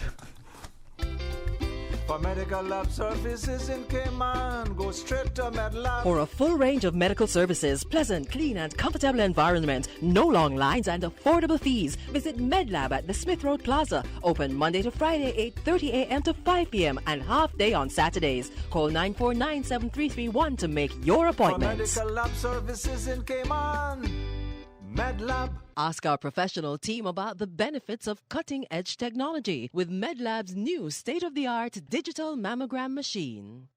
Are you planning a social, an office party, or event over the holiday season? Make the most of your holiday party and leave the catering to Subway. Choose from small and large sandwich platters, double meat wrap platters, and top it off with optional cookie platters for dessert. Or ask about our Subway Box to Go with the option of a 6-inch or foot-long sandwich, 1 cookie, and 1 bag of chips. Cater your holiday parties with Subway. Visit subway.ky for menu options. Subway, eat fresh.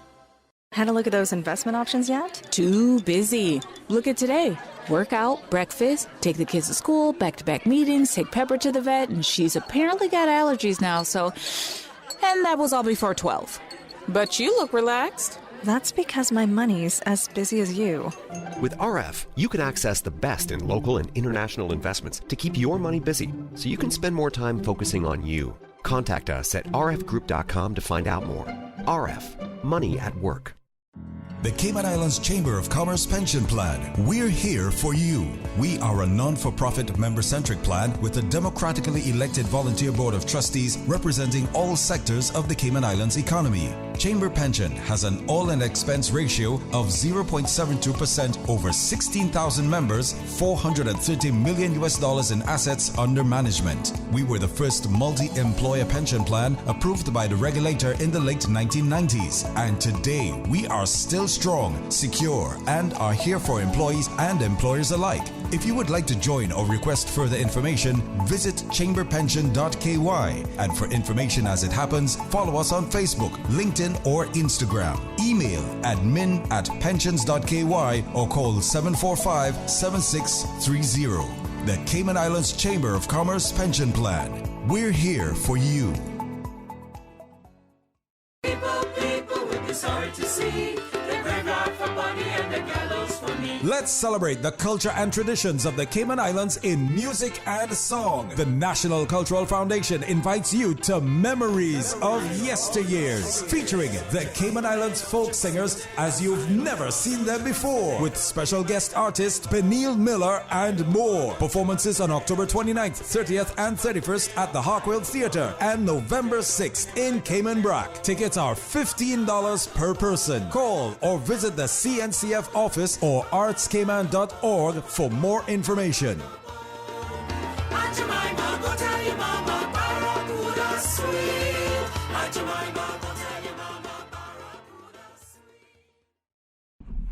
Did you know our reefs are home to over 45 different kinds of corals and more than 125 different species of fish? Cayman's amazing coral ecosystems provide so many benefits to our lives. Come celebrate Cayman's corals at Coral Fest, November 6th from 11 a.m. to 5 p.m. at the Grand Caymanian, former Holiday Inn in Safe Haven. Entry is free. Come meet Cayman's coral scientists and learn why corals are so important to us. There will also be tons of Coral Kid fun and awesome prizes. Email coral@gov.ky or visit doe.ky for more info. From district to district, moving through the waters to Cayman Brac and Little Cayman. Your station, your voice. All things Cayman. One radio, many people. This is home. Radio Cayman in the Cayman Islands. Today's biggest news. Radio Cayman. Your voice, your choice. Local, regional, international. This is Headlines from Radio Cayman's newsroom. Today's biggest news. The Department of Environmental Health, DEH, is asking for your patience as they're experiencing some delay in residential garbage collection services. DEH Director Richard Sims says this is due to a small number of staff members having to go into quarantine. Officials say COVID-19 protocols are in place for employees to protect themselves and co-workers. You can call the DEH at 949-6696 if you need more information. You can send an email also to dehcustomerservice@gov.ky or visit their website. That is www.deh.gov.ky.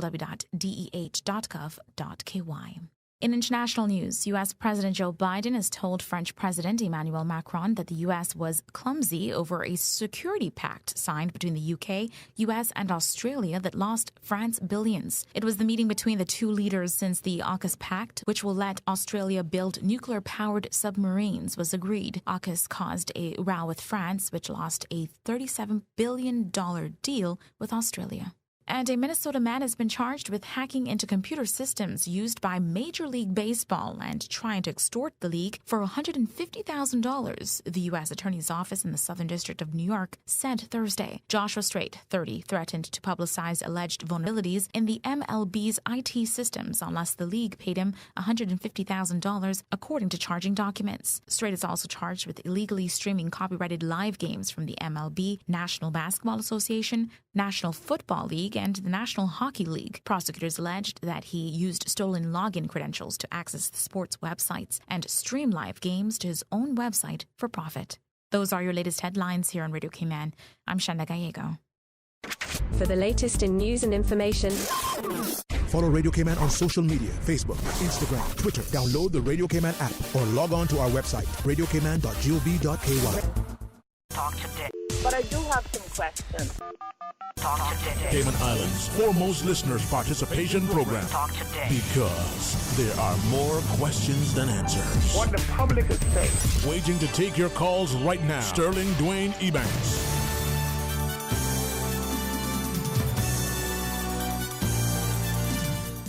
And we're singing our way back. So what's that? Singing my way back to you. Well, we did promise to sing, right, Miss Loxley?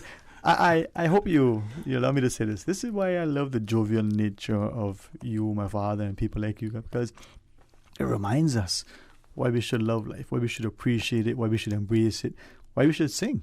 You know, thankfully it says, well, make a joyful noise, right? Yeah. Joyful noise comes in many forms. Well, I'll tell you one thing, you know. And Julia was always making joyful noise. Yep. It is unfortunate, you know, as I was speaking to a good friend earlier, she reminded me, like many times, you know, our children would take to the cupboards and the pot lids and just bang them, right? And as a doting parent, that's the most beautiful sound. right? It's not grating on your nerves at all. You see the laughter, the joy, and the banter that can emanate from that. And I think those are the things that perhaps if we go back to the wartime effort, World War II, to now the challenges that some are facing, there's no joy. We're letting the joy be taken from us. And we're not championing the freedoms, we're not embracing the democracies, we're not showing the respect to our veterans. Too much is being lost. Yeah, and I guess it's all, getting buried in the modern society. I wonder, I asked the question earlier, are we advancing? And if we are, who's driving that? Well, the old folks had a saying. You say, how you doing this morning? Advancing with heavy losses. Yeah. But we forget that too, right? Yeah. And they carried a burden.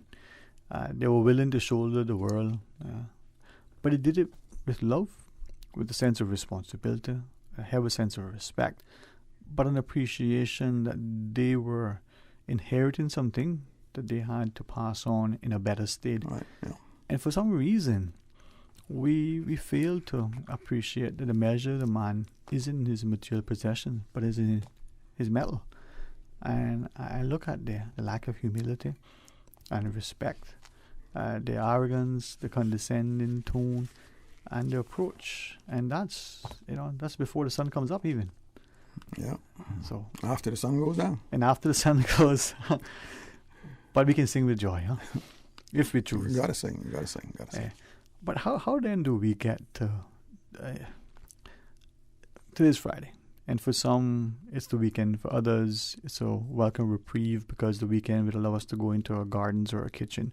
Maybe we'll fish. And I say this again carefully because I think fear paralyzes people, their actions and their thoughts. And then they become agitated and they may respond in anger. Regrettably, saying and doing things that they wish they hadn't. But adversity, we're told, builds character. It's not what happens, it's how we respond. We've heard all those things. They may have become cliches. But as we go into the weekend, and we got Monday, then a Monday, and then a Monday, and each successive weekend, sort of as a prelude to what Christmas is, was, and should be, are we appreciative that time to celebrate, that time of fellowship, is because of what was sacrificed yesterday and a generation and two ago?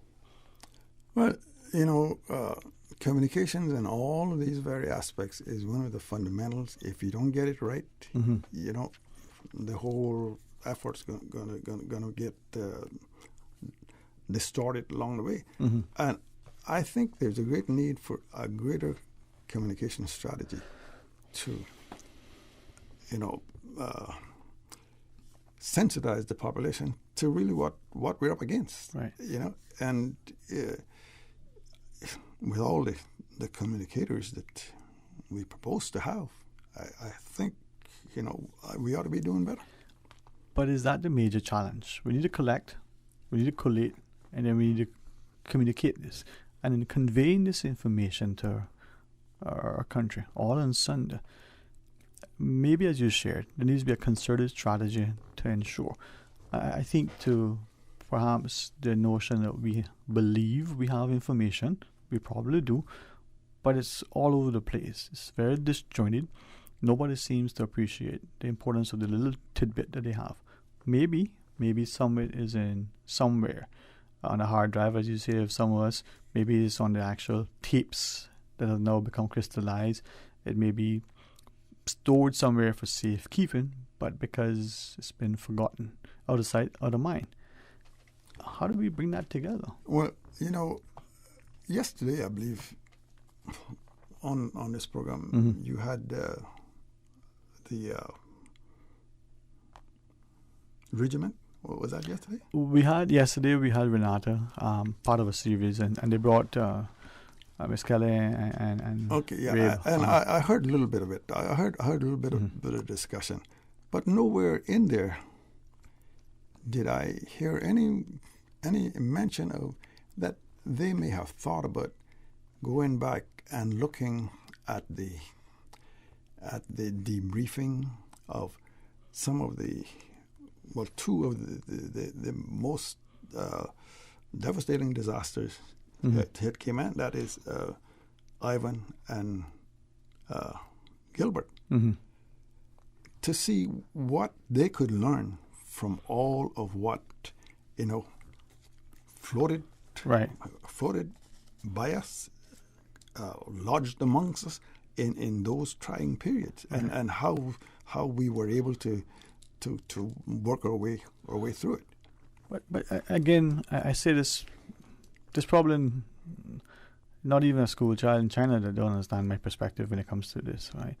But I say not to be inflammatory, but to ask people to engage is part of that discussion on the regimen, because of the seemingly public conflicting stories that we're being told. First, it was disaster management and it's in need of defense. The defense aspect is only if we go stationed overseas. Now, we don't have that many people, right? Is it that it's trying to serve two masters? Is it a deliberate, disingenuous attempt to dissuade people and to deny the obvious? I mean, if we're going to create something, right, the military, let's do it. If we're going to create a disaster response agency, let's pool the resources. Let's make a collaborative, concerted, and a committed effort at cooperating between, say, the CERTs, the Red Cross, and all of the others. The Adventist Disaster Relief Agency has been, a stalwart in response to Cayman. Astra, I think is they call it. ADRA. ADRA. And then there are other entities. The Rotary Club has been very effective, as well as other service entities. So maybe we're either misguided or we're deliberately trying to mislead people. But at the end of the day, what is it that we're trying to do? Well, not only the Rotary Club, but community members. Who was out there clearing the roads after Gilbert? Or Ivan? After Ivan. Yeah. I mean, think about it, right? Some of us recall Gilbert, some of us can more easily, relay the events of Ivan. But whether it was a school bus or a piece of heavy equipment like a bulldozer, a backhoe, or the like, the community citizens were rallying together, unprompted, understandably and instinctively working together to move it about, right? Not for any reward nor recognition. There are a few who got a few, what do they call them? Public gongs. Maybe they should go a public flogging instead, but that's a different story. And the others who did what they did because, it was time to rally as a community. I remember a fellow from the UK. It's bad that we get back to our lives so quickly and we lose contact because, we are busy providing for our families. But we started, for a short period of time, shoulder to shoulder, looking at what needed to be done right then and there to respond immediately to a situation, to be assembled at what would have been the fence at the airport as tearfully we say goodbye to our families. And he turned to me and said, let's get back to, building our country. Now, other than the accents that we have, there would be no difference in what was evident, a love for our country. That to me is what makes Cayman, right? And he looked at me the same I looked at him. Two brothers, bonded by a genuine love for whom, right? As our wives and children were departing, our parents and the like, believing that was better for them because of medical and other issues. Where is that unity? Where is that honesty and integrity? What has happened to it? We get public pundits proclaiming certain things that really don't what the paper is printed on. Well, I get you get back to communication, and without a sound communication strategy,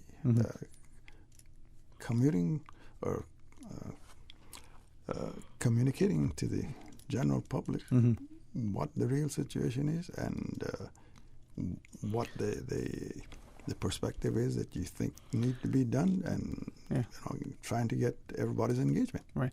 Mr. Loxley, because you're a skilled diplomat and certainly very knowledgeable, and I have like many of us, utmost respect for you, do you think part of the challenge that we're having in the Cayman context. And it's probably indicative of what the world, at least the Western world, is facing, right? The Western democracies.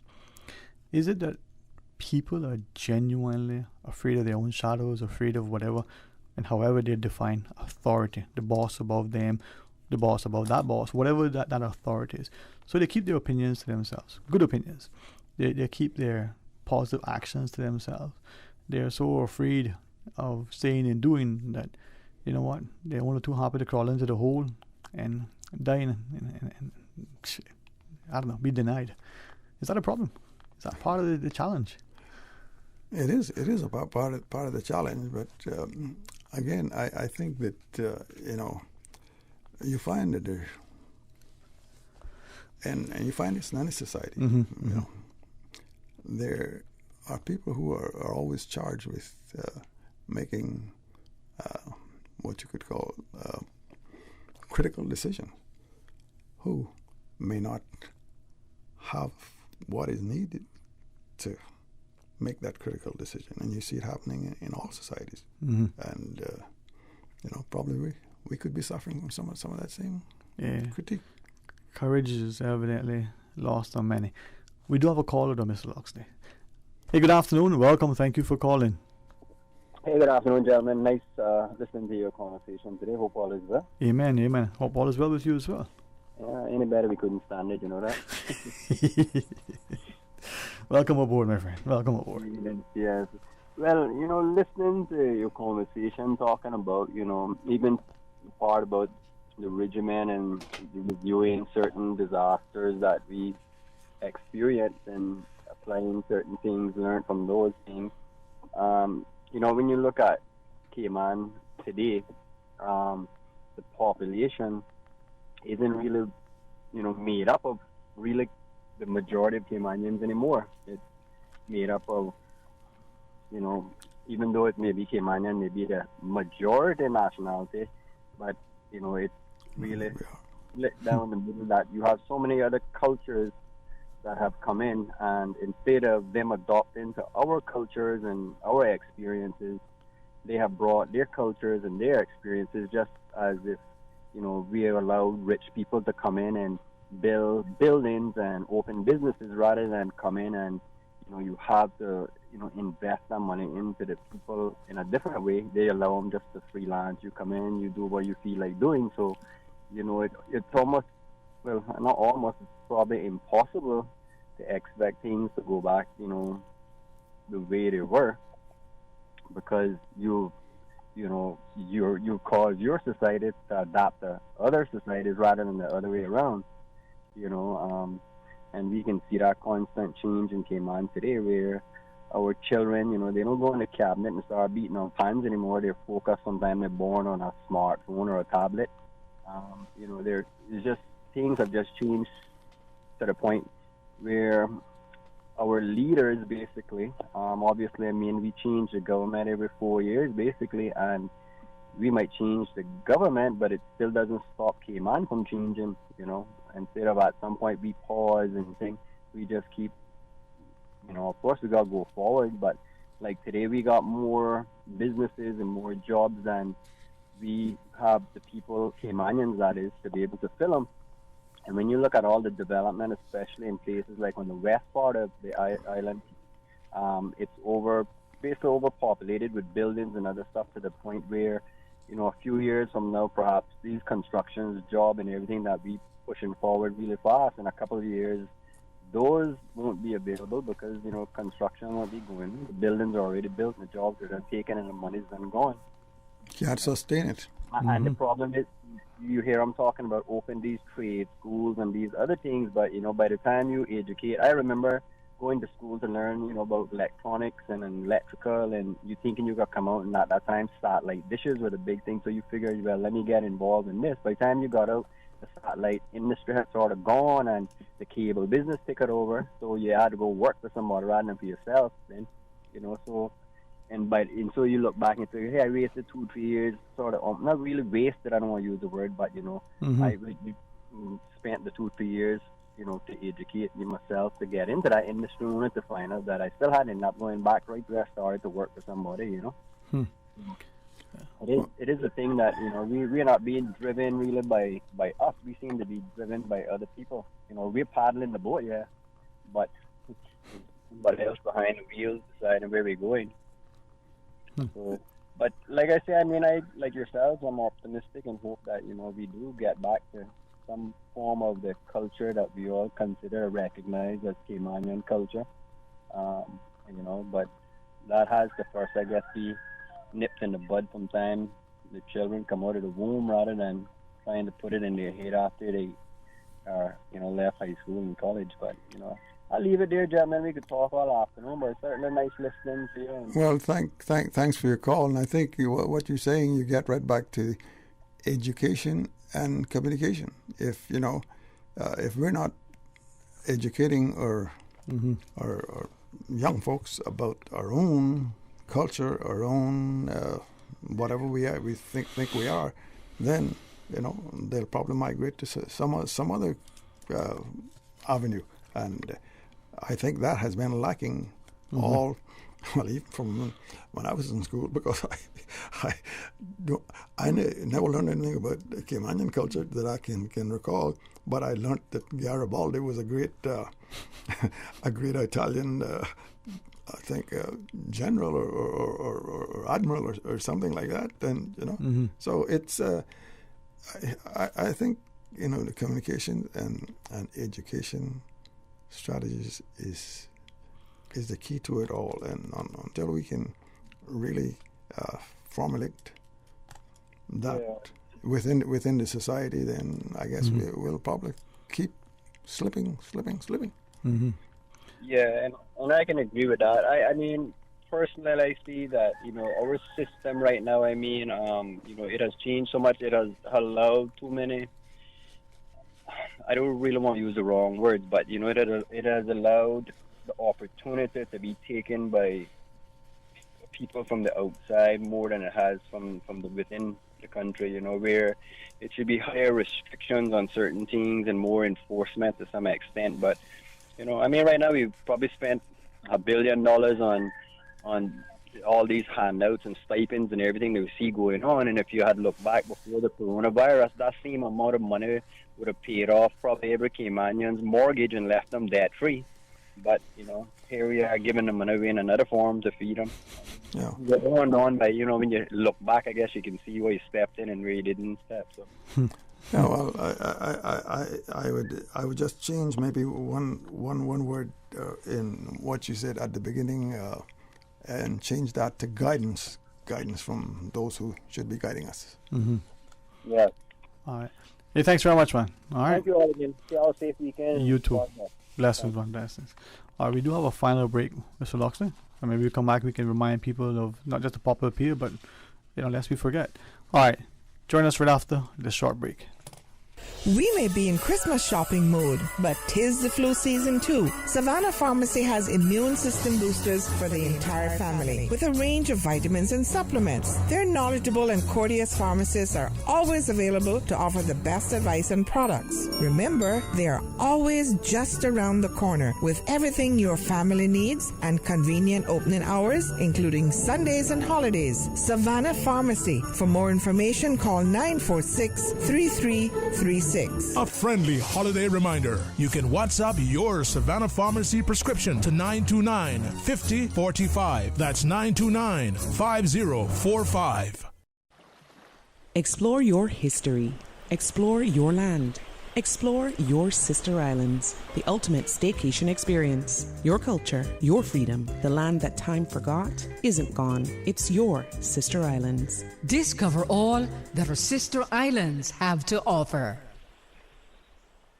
We think it's time you crossed over to a new vehicle. And with the 2021 Toyota Corolla Cross now at Vant Motors, you have plenty of reasons to make the switch. The crossover body and hybrid engine is a sleek design in a sturdy structure with a spacious interior that opens to extensive cargo space. Stuck in traffic? The high-performance self-charging hybrid system automatically switches between gas and electric vehicle mode, helping you lower both fuel costs and carbon emissions. The Corolla Cross has full LED lighting inside and out, an integrated display audio system with energy monitor, and a dual-zone climate control system to ensure comfort for all. Test drive the new 2021 Toyota Corolla Cross Hybrid today at Vant Motors, Walkers Road. For medical lab services in Cayman, go straight to MedLab. Blood test, x-ray and mammogram, all of that is MedLab. Affordable fees and friendly service, a full professional team. MedLab is always comfortable, MedLab is always clean. For medical lab services in Cayman, MedLab. Call 949-7331 and ask about MedLab's new state-of-the-art digital mammogram machine. At Subway, we caramel a lot about our customers, so we decided to give you 2 treats in one with the new Caramel Apple Cookie. Enjoy cinnamon apples, caramel bits, and salted caramel crunch baked in, and topped with a drizzle of caramel-flavored icing. Gooey, crunchy, and yummy. Complete your Subway sandwich, pizza, or salad with the delicious Caramel Apple Cookie or any other cookie flavor and dessert, available for a limited time at all Subway locations. Subway, eat fresh. Individuals requiring letters to their employers confirming they have been placed in mandatory isolation due to ongoing COVID-19 contact tracing requirements can obtain these by request to Public Health. Please request by email only to quarantine@hsa.ky. Talk today. But I do have some questions. Talk today. Cayman Islands' foremost listeners participation program. Talk today. Because there are more questions than answers. What the public is saying. Waging to take your calls right now. Sterling Dwayne Ebanks.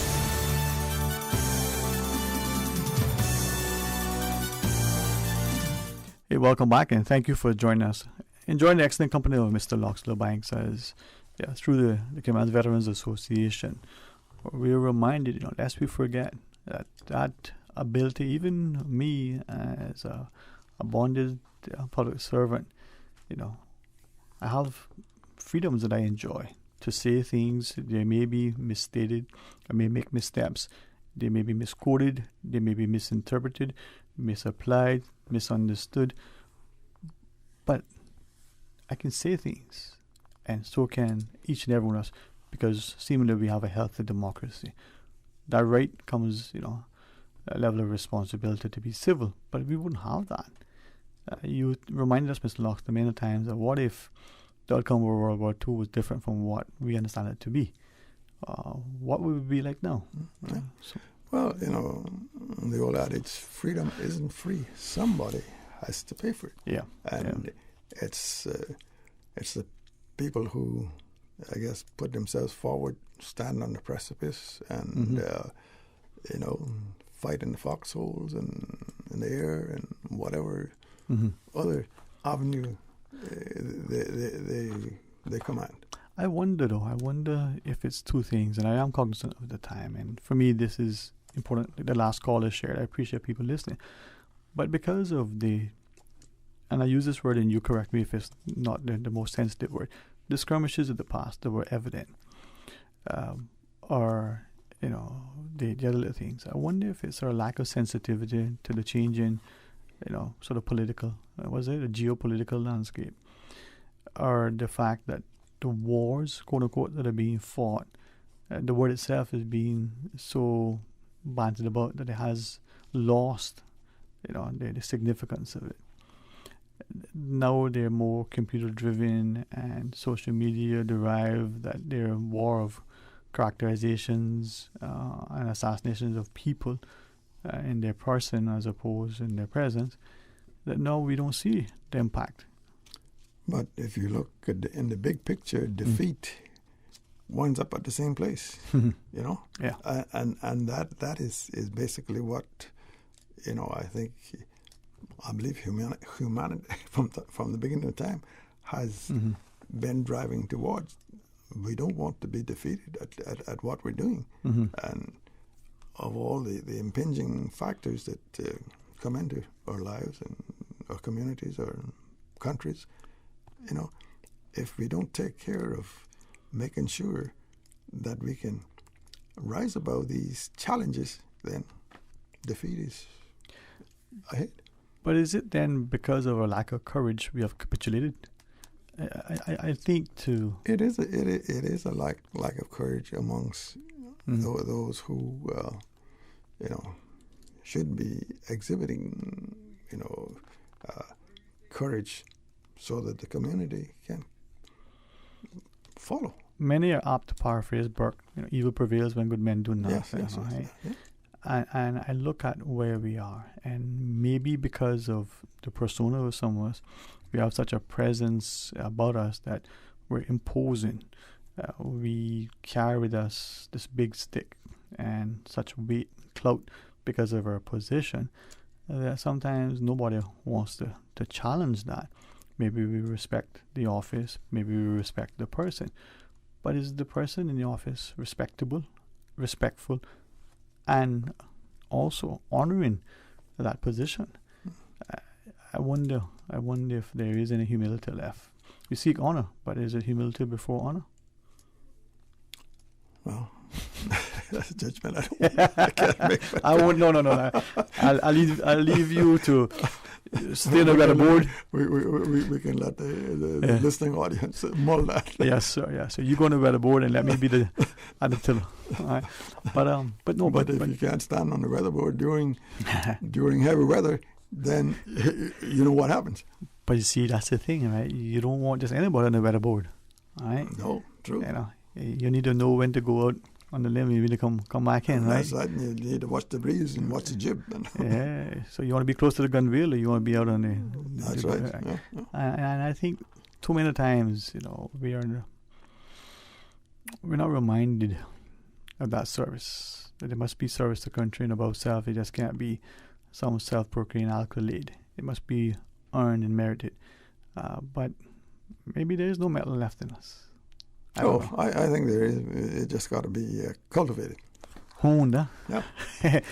Well, as we take the opportunity now and remind people each successive day, as we celebrate Remembrance Day, lest we forget that those freedoms that we enjoy came at significant sacrifice, and that service to the country wasn't just World War II or any of the other things that occurred.